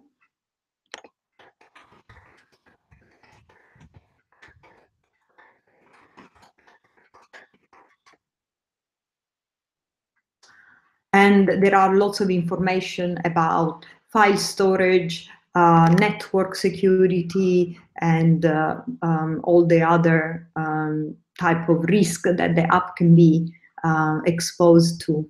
So it's an interesting read, especially if you are if you're thinking about publishing your app on the market. It's also like good to know how these things happen, and also like what you can do as a developer to protect your users.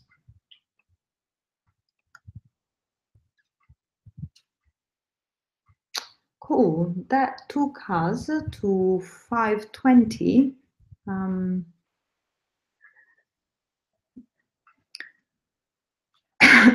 There are lots of interesting topics about that. For example, another thing that when I started being an Android developer, someone told me was, oh, you should always use ProGuard. Or use ProGuard, do like obfuscation of the code. But I didn't quite understand what was the impact of code obfuscation. So what was useful for me is actually understand with a real example what or how much of my app would have been exposed without a ProGuard, for example, and what was the difference between the two. So again, these are a very interesting topic, very far from our much loved habit tracker app, but I thought it would have been a nice forum to discuss about these things. And again, because you are the creator and people kind of, when you publish an app, people that download the app, they kind of trust that you have done your due diligence. It's also important that you like respect their trust. So when it comes to code obfuscation and decompiling of the code, what do I mean by that? So there are some tools, ProGuard is an example, that allow developer to, when they create the APK, to also making sure that the method of the apps are as the word say, obfuscated.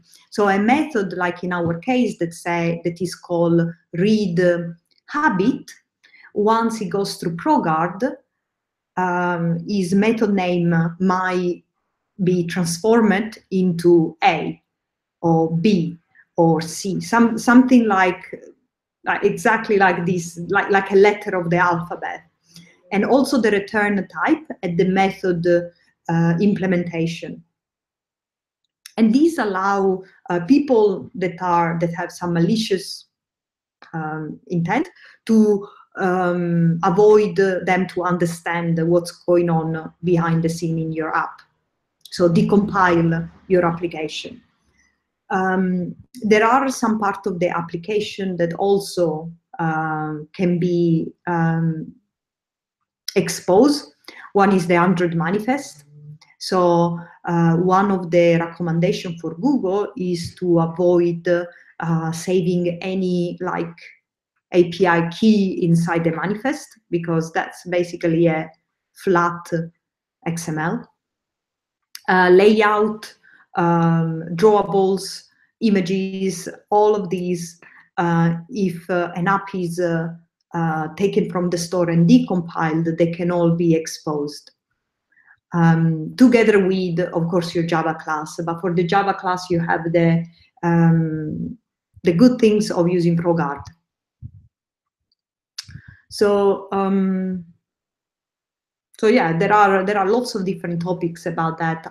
If you are interested and if you have a question about that, I think we have about an hour after the break.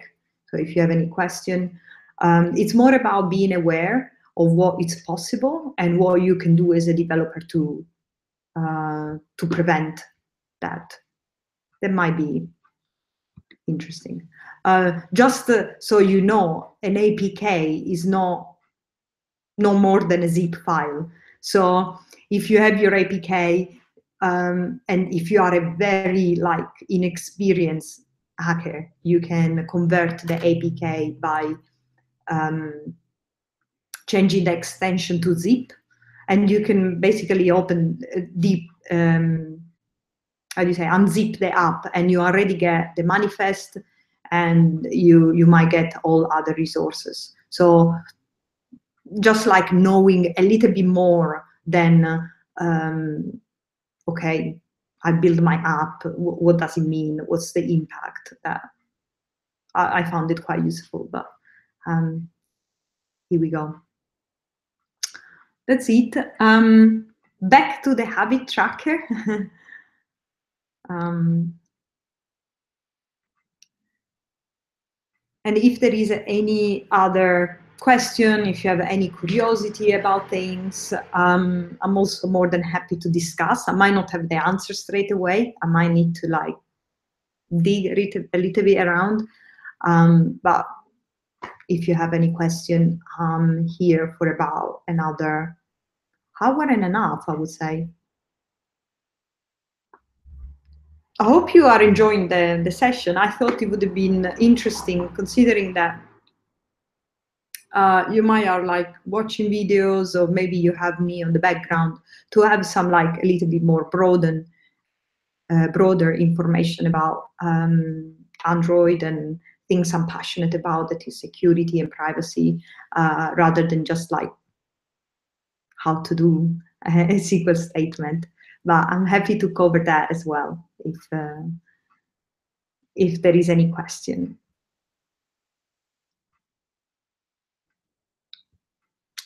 Cool.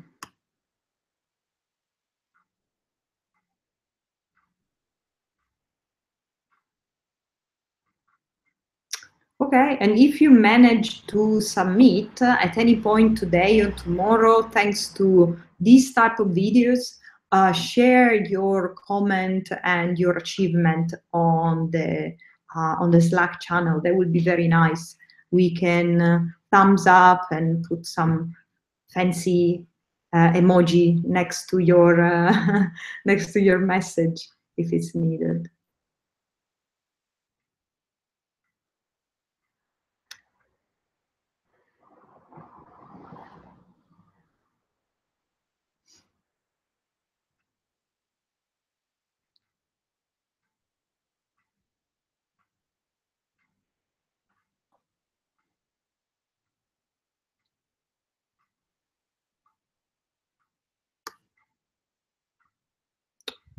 Okay.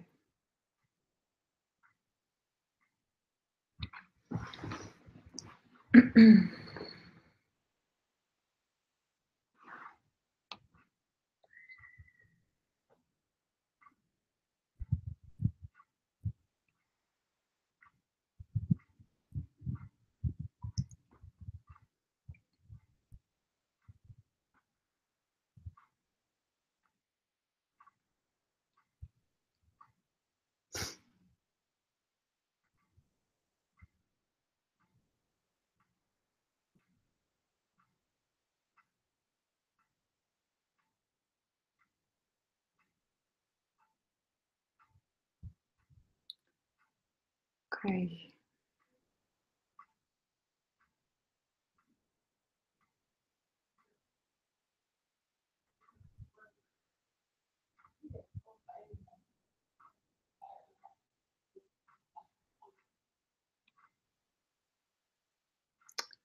Cool. So I might take a break now, considering there are not any pending questions. Uh, okay, that's good. We have one submitted tracker app. Let's keep the fingers crossed for you.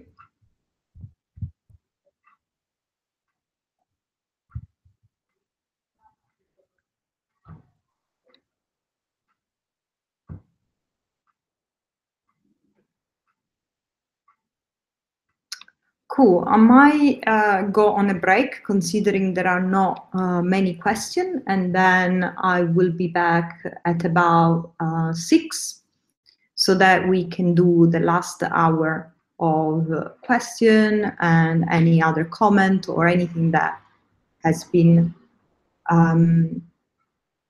like last minute question before the evening and before tomorrow's session. Cool. So I'll see you in about half an hour.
Hello, I'm back for the last hour of this afternoon session for Android Basics Nano Degree.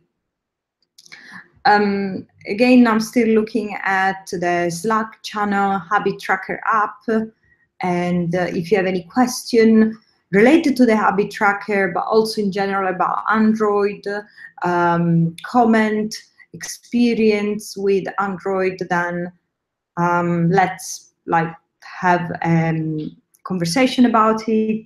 I know it's quite late. Here in London is 6 p.m.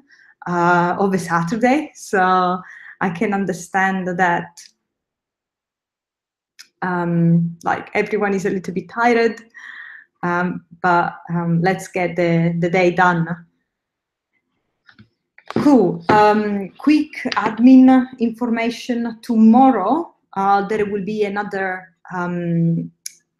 Udacity session in the morning, starting at 11 a.m. CET time and finishing at 2 p.m. As for today, I will be online, and I will take the whole lesson. The YouTube video link will be posted in this Slack channel 10 minutes before the start of the session. But in the meantime, between today and tomorrow, if you are working on the application and you have any question, feel free to drop a line there, maybe put at my username, so that tomorrow morning I can catch up with all the questions. Cool. Another admin to remember everyone, all the videos for this app, for this session, and also for all the other application with all the other session leader, you will find them available from next week on YouTube on the Udacity channel. You will also be, if you don't receive any notification or any information about it, feel free to ask, and we should be able to assist you with a link to all the sessions. Cool. So I know it's quite late in the day, it has been a long day, but thank you very much also for being there and keep me company for the morning and the afternoon. We talk about different things today. We started with the app itself, the requirement, a way to design the database. We did some walk through the code. So if you're interested in that, you can go back to the beginning of this afternoon session, where I just did some code sharing. Instead, if you want to learn more about how can I see the database from inside my app? How can I play with it and do learn a little bit more about SQL statement? Maybe it's better if you go back to the morning session, where after a little bit of struggle with my Android Studio, I managed to show how to display the database, how to read the data, how to view the data, and modify if needed. The same topic or similar, as much as I will be able to cover, I will be covering tomorrow. So you can come back tomorrow if you have started building the app, and I will be there. Cool. So tomorrow it's 11 a.m. CET time until 2 p.m. So it will be about 3 hours together. Cool.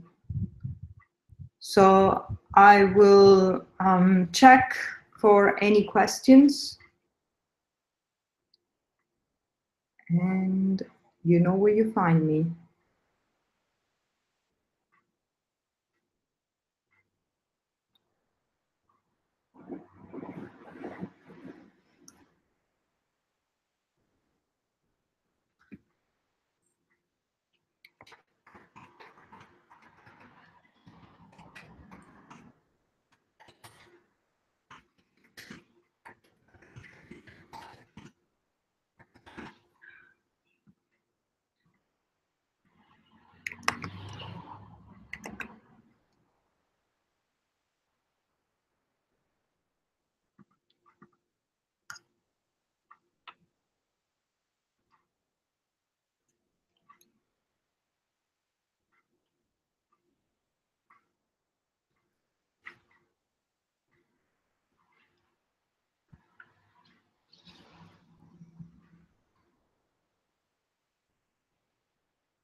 If you are interested in my GitHub,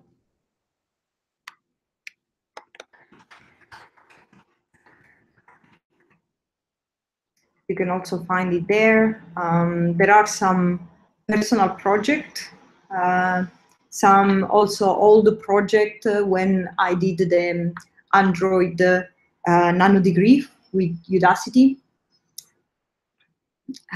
Feel free to comment, like raise the issue, pull request. I'm more than happy to have a look and improve what is there. Is like, for me, it's the repository where I put my experimental project more than anything else, even because most of like the majority of the rest of the code is what I'm working for. So unfortunately, that's not public. Cool. So you will find there a little bit of Android, a little bit of Objective-C, Swift, and a little bit of Python. But yeah, maybe it's something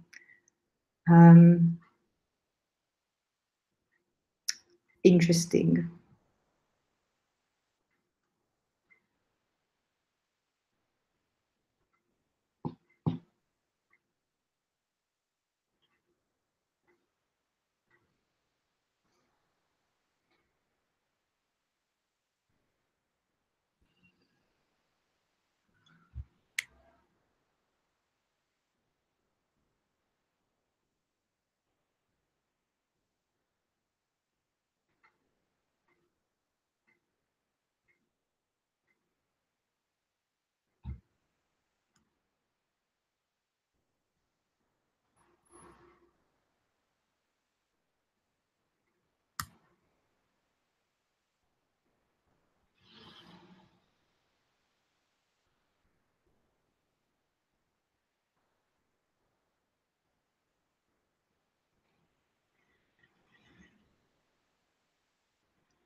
So, question about my nationality. Yes, I'm Italian, as you can tell from like maybe the name and the accent. So any Italian in the Slack channel, ciao, come stai? It's nice to see some Italians online as well.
Cool. If you also have managed to submit the app, I think someone has already mentioned that, share your achievement. It would be nice that we can like cheer each other success, and let also us know how did it go, if you already received the feedback, if there is any review or modification that needs to be done, so that all the other people that are online at the moment can also take advantage of the code review of other people. For example, when I submitted my project, one of the review I got, actually I was looking at my submission, one of the suggestion in the code review that might be something you want to do or you want to try is on upgrade. There was a suggestion, maybe I will share my screen actually.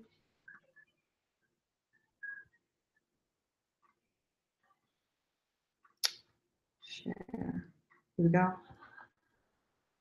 So this is my review on Udacity, and I got a suggestion here.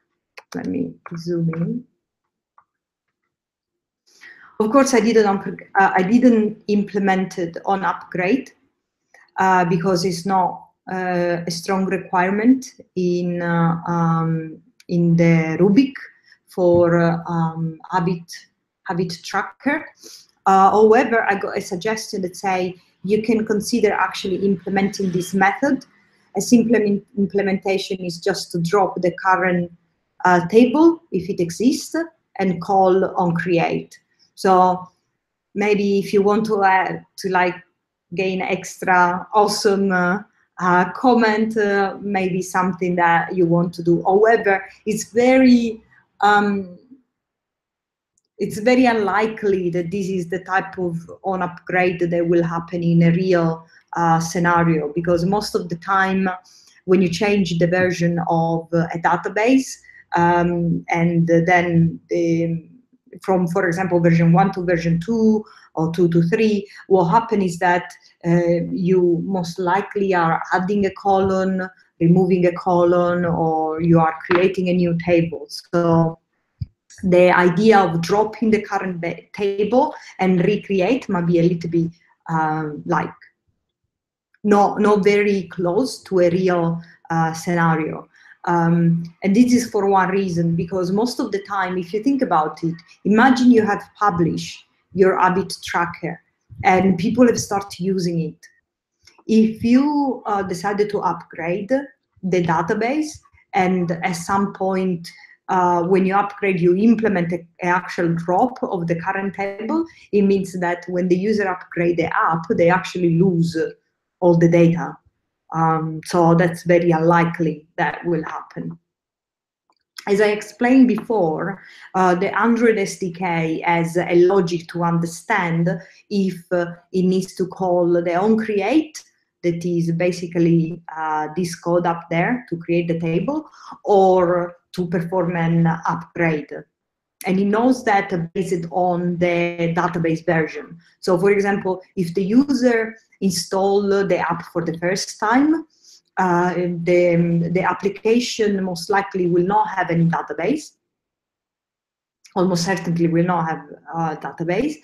And so the database is created, and Android SDK remember that the version he has installed is version 1.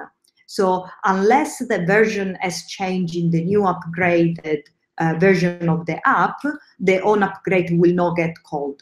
If there is a change on the database version, then the Android SDK knows that it needs to call the on upgrade.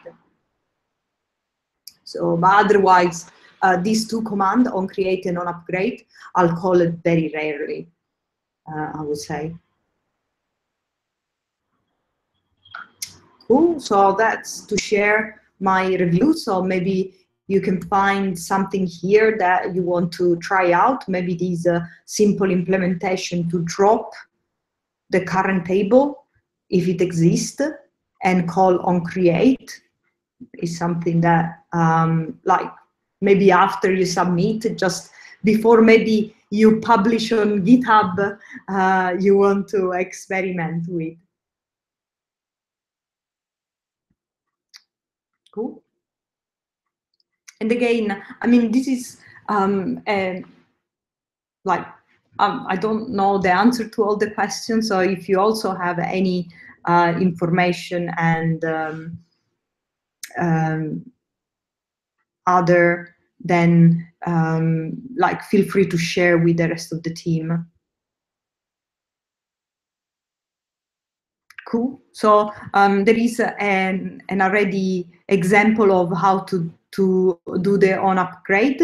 So except SQL delete entries on create with the DB. So if you feel adventurous, one thing that I would say is just making sure that there is no need of checking if the table exists, because you might get some problem there.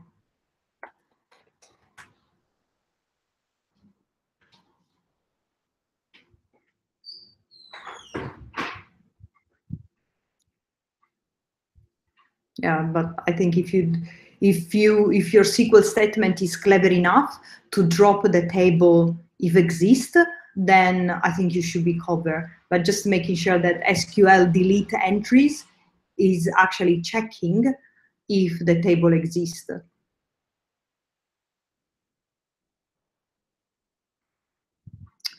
I believe the process is a little bit slower because of the amount of students that have incredibly increased since last cohort of Android. So just bear with them. Usually during the week, they are a little bit faster than during the weekend. This is what I noticed personally, but just bear with them. Cool.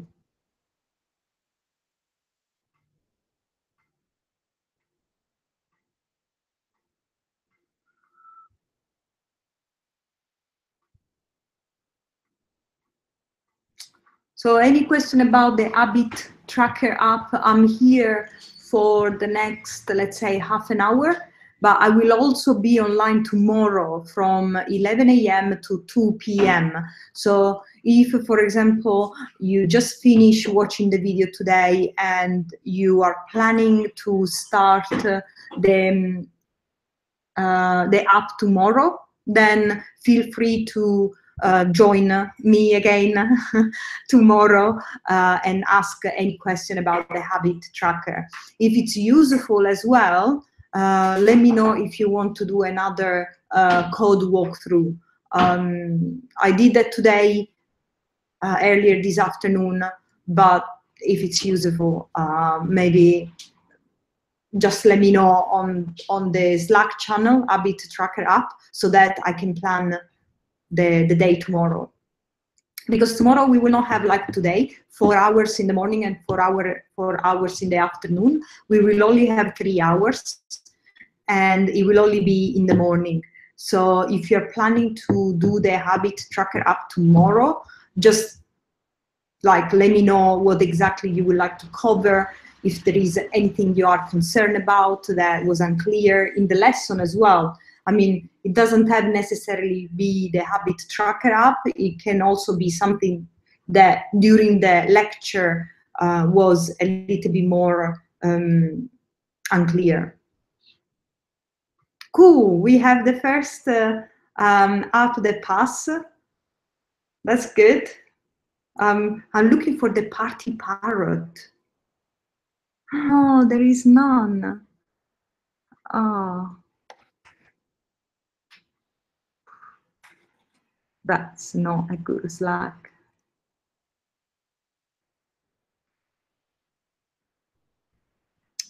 I need to find a nice emoji to put on the message. Let me find.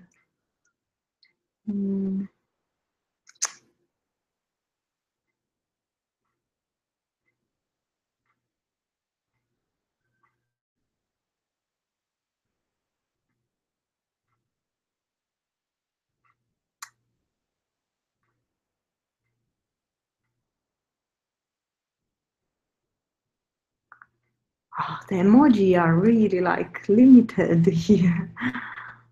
Oh dear. Here we go. That's nice.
Yes, so there is a question about when I create, if I need to create two tables in the database helper, should I create two separate strings and execute them one after the other? So maybe it's easier if I share the screen. And now bear with me. So for example, let me go in my helper. Enter presentation mode. So in here right now, when I go in the on create, I'm having one single string that create a table that is the habit tracker table, and I do the execute of the SQL. So unfortunately, the exec SQL execute one SQL statement per time. So in the case of creating multiple tables, so what you need to do, you need to have another string with another create table statement and then execute another exec SQL. It's a little bit tedious, but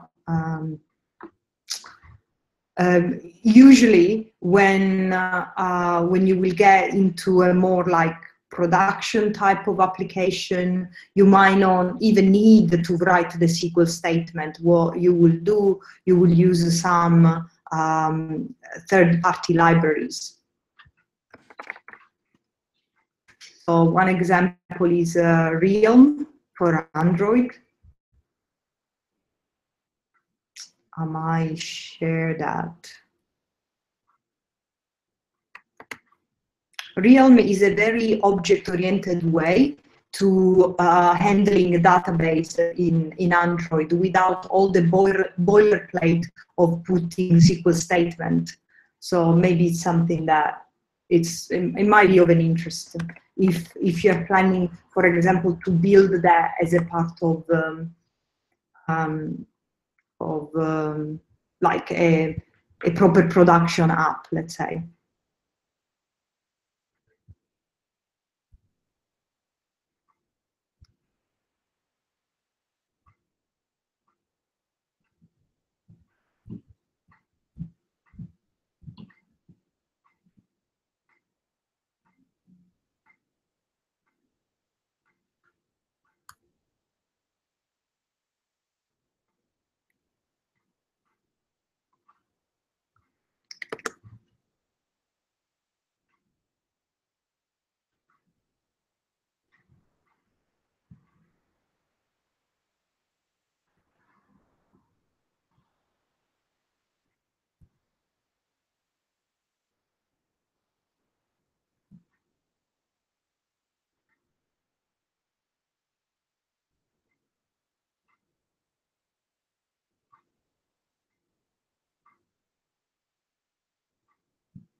So I can see the app.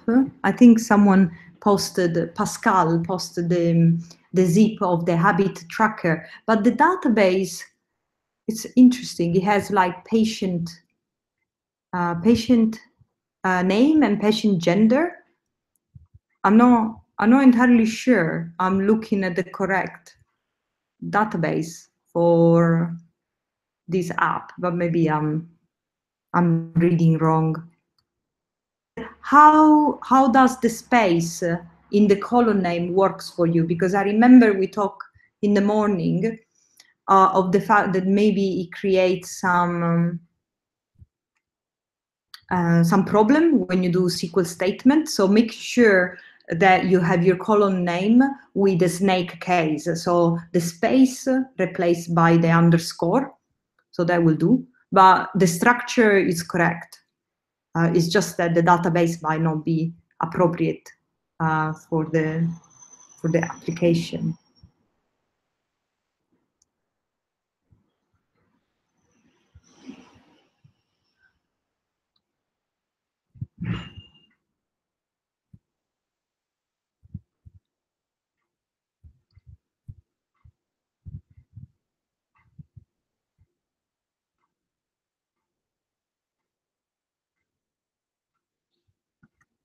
Mhm.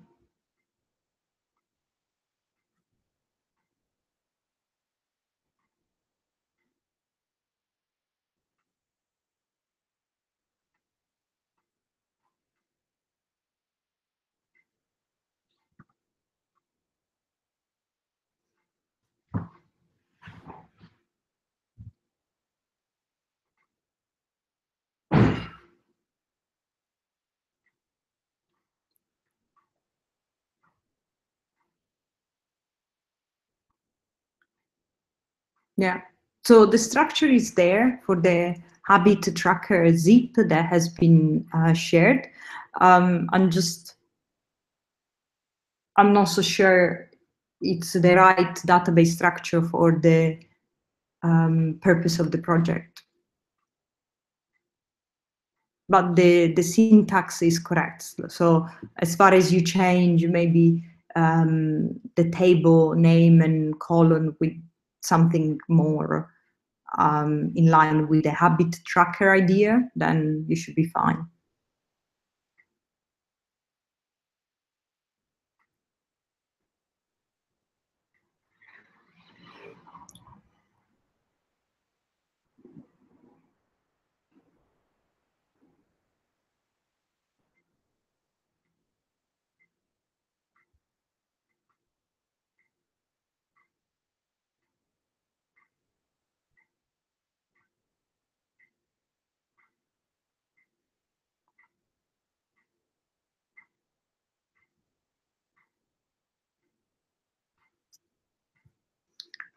Cool. Almost the end of the day, half an hour. Come on, we can do it.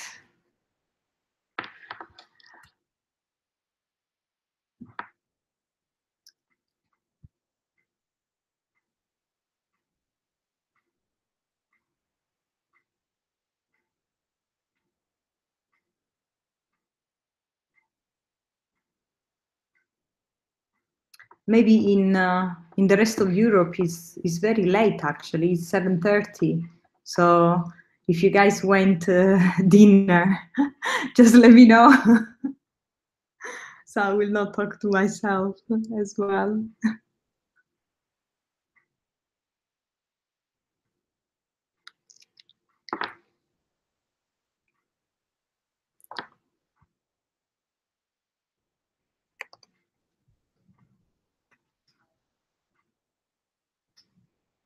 Cool.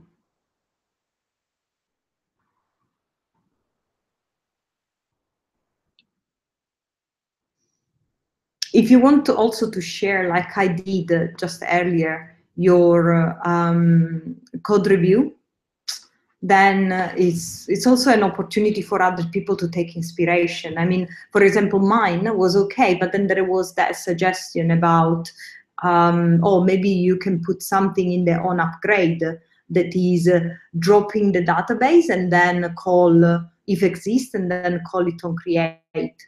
So something that might give some thoughts to other people that also help.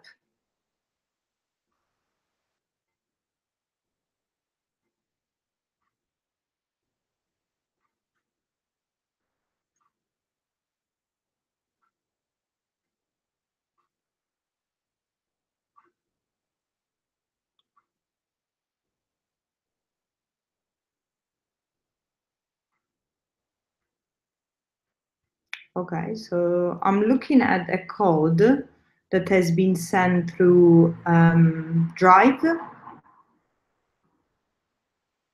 Oh,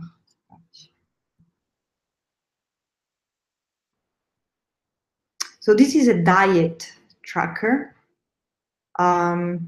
Is a little bit different from a habit tracker. So I'm really interested to see how that looks like. I'm just waiting for my download to finish. Oh, here we go. Maybe that's better.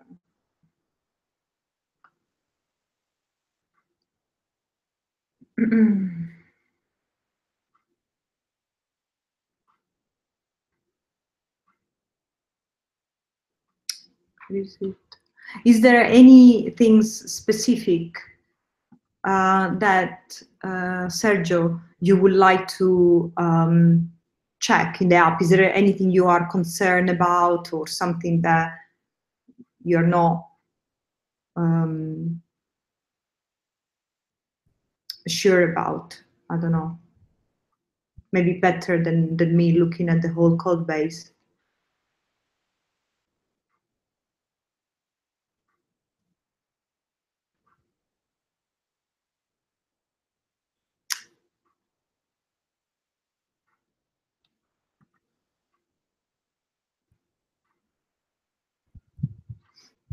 Okay, so I'm opening the.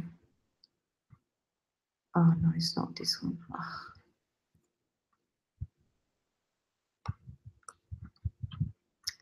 Let me read. Oh. Waiting for my download to finish, actually.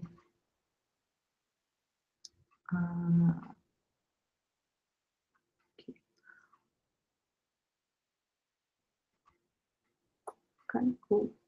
So this is a diet tracker. So this is, I think, slightly different, or is it still the habit tracker?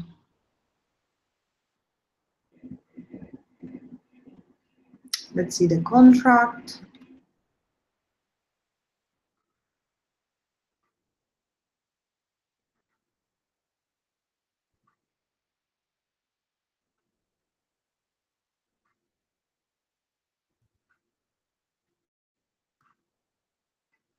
So maybe it would be interesting to understand what type of what's the use case for this app. So workout intensity.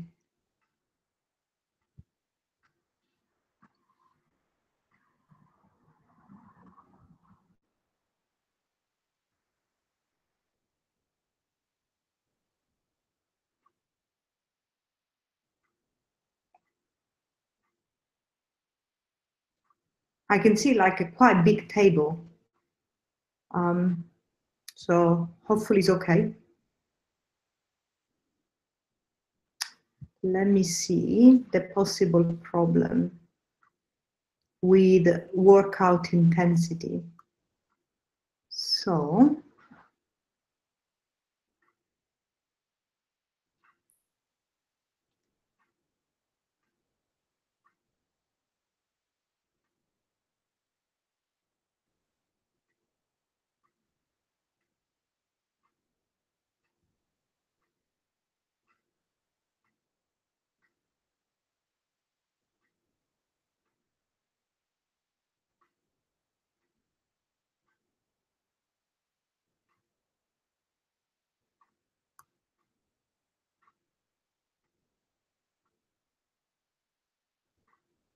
creating column, but I don't find.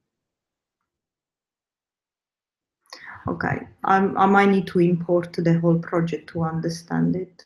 So I guess we have a couple of minutes, and there are not many questions in the chat, so I can do that.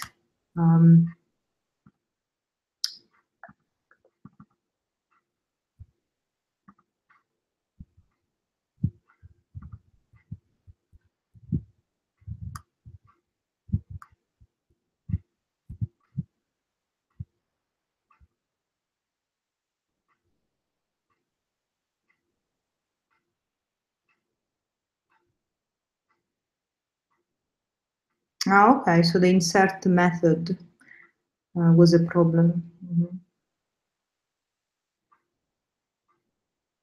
Let's see, I'm importing this diet tracker project from Sergio. Let me just double check. All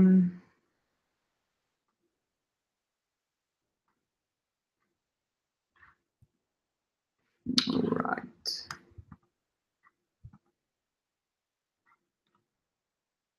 It might take a while because I didn't have the platform, Android platform 26. So when exactly you are getting the error? When you are creating the database for the first time, or when you are trying to insert the data when you are trying to read? That will also help while I'm waiting the project to load.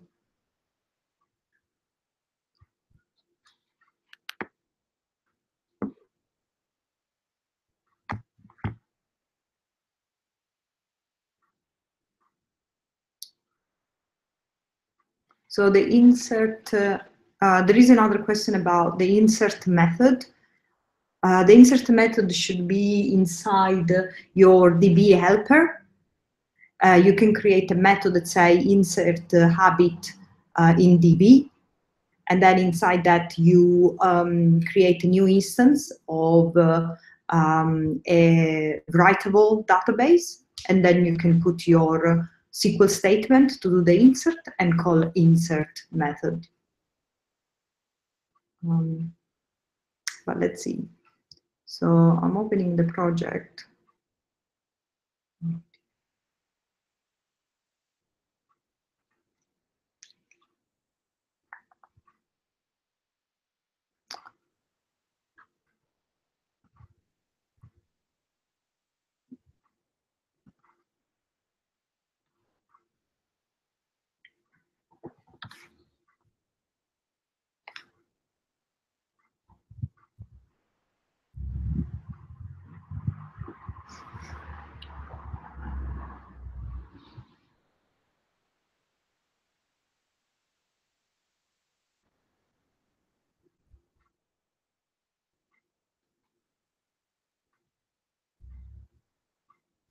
Cool, finally I get my project running. So let's see. So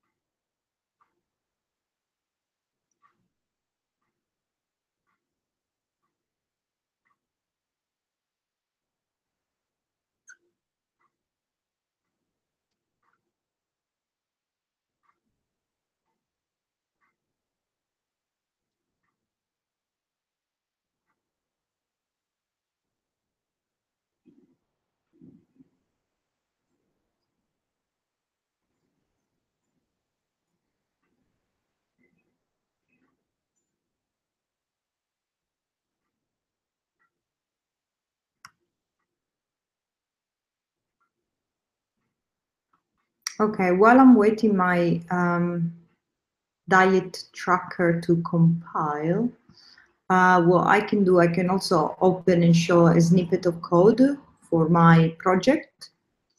Let's see this one. Okay, window. So here we go. My entire screen. So edit presenter mode. So see, this is my habit tracker helper that extend SQLite open helper. I have the on create here that call db.exec SQL with a SQL statement of creating a table. And then I have the insert.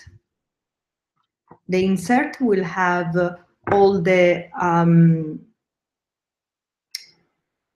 content values with all the element that needs to be put to create a record in the database. And then I'm calling db.insert with a habit tracker contract, the table name, null, and values.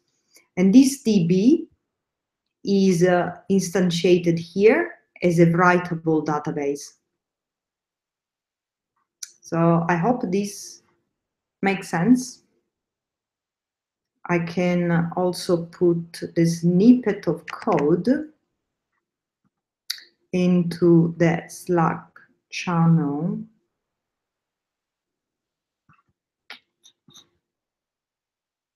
Stop.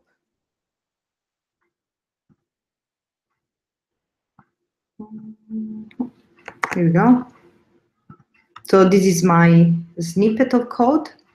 I hope it makes sense. So diet tracker. I'm having an error creating column workout intensity, but I don't find a mistake. Okay, so I finally have the app running.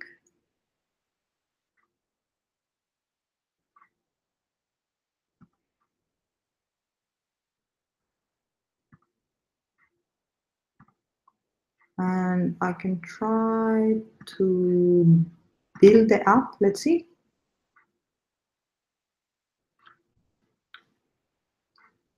I need to see where exactly the error happened and which point of the application. If there is a line number, that's always help.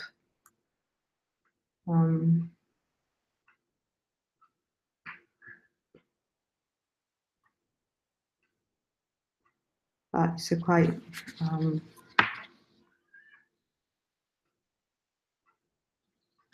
okay. I didn't get any error. So I don't know if I was supposed to see something, but I don't see any error that has been thrown by the application. So I don't know what exactly,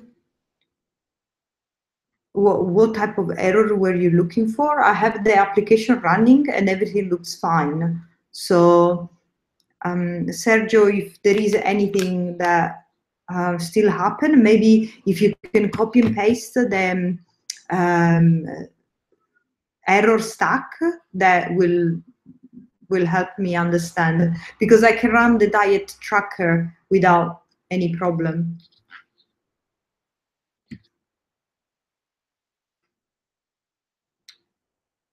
So I don't see what you're talking about.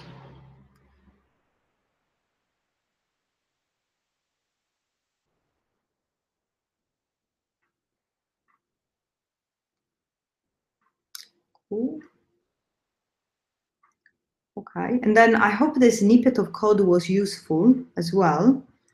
I know it's a little bit out of context, but again, if you have any question about the snippet of code or something unclear, because of course you use other variables that are part of like a full app.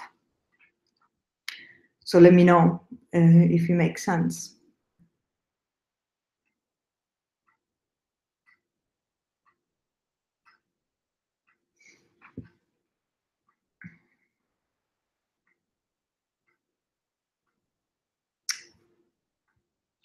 Cool.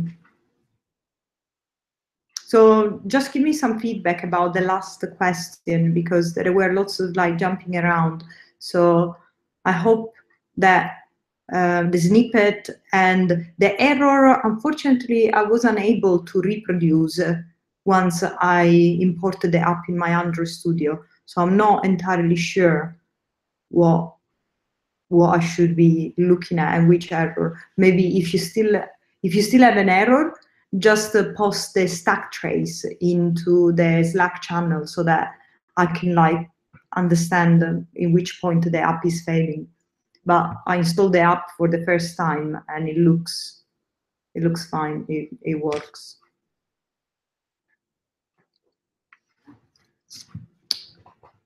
Oh dear, the last 10 minutes of today. Wow. If there is any last question, if there is no question, don't worry. If you just started playing with the habit tracker app and you get stuck even after this live streaming, what you can do, and if I haven't answered your specific question, you can come back tomorrow.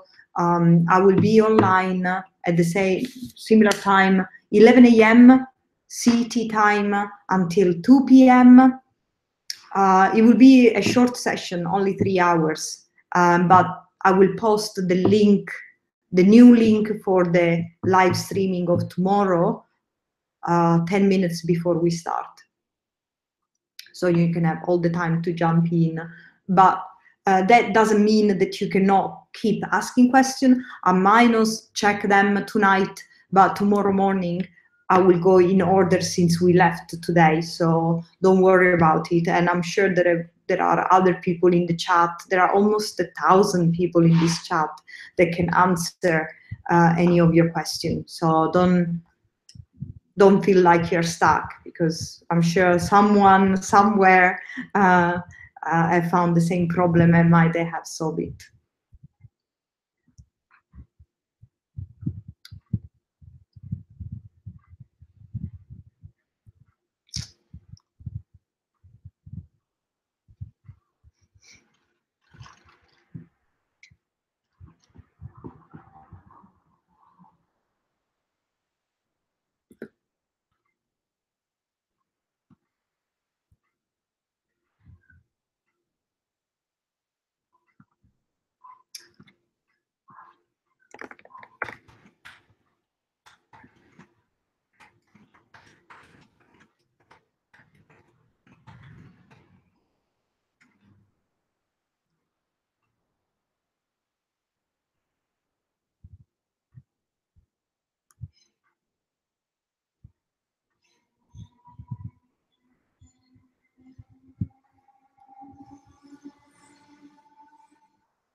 So for reading, I'm using a cursor element because when you, so there was a question about, do you put a cursor to read the table? Yes, I'm kind of forced to do that because when I do get readable, where is it? Let me share. Maybe it makes sense if I share the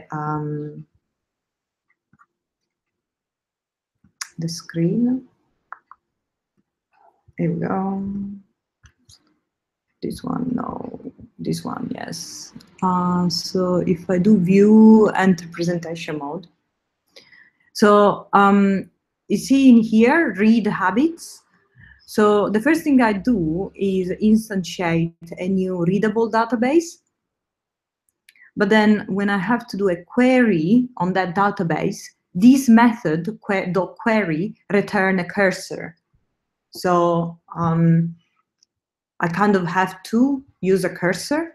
And what's happened is that when I go then in main activity and I want to read my data, what I'm doing, because I don't need any UI element, I just loop through with this while loop the value that comes from the cursor. So in theory, that should be like this. That was what we showed earlier. Maybe we don't need it. So that should be, this one is the part where you actually read the data and then loop through the cursor with this while and print the information. So I hope that makes sense. So in the next lessons, after you pass this project, you will learn how to actually create a list from a cursor, and that will make a little bit more sense than this piece of code. But for now, that should be more than enough to pass this project. Cool. So I hope this is what you were looking for. So let me know if it makes sense, if it was visible as well.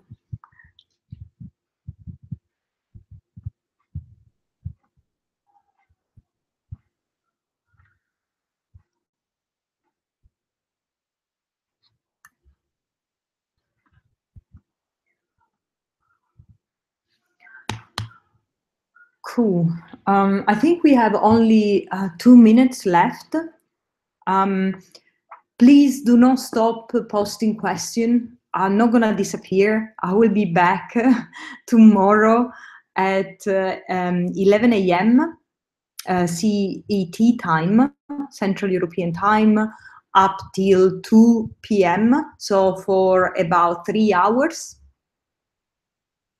Continue sending message. Tomorrow I will pick it up exactly where I left so that we can get the habit tracker submitted for most of you or for whoever you are following the live broadcast.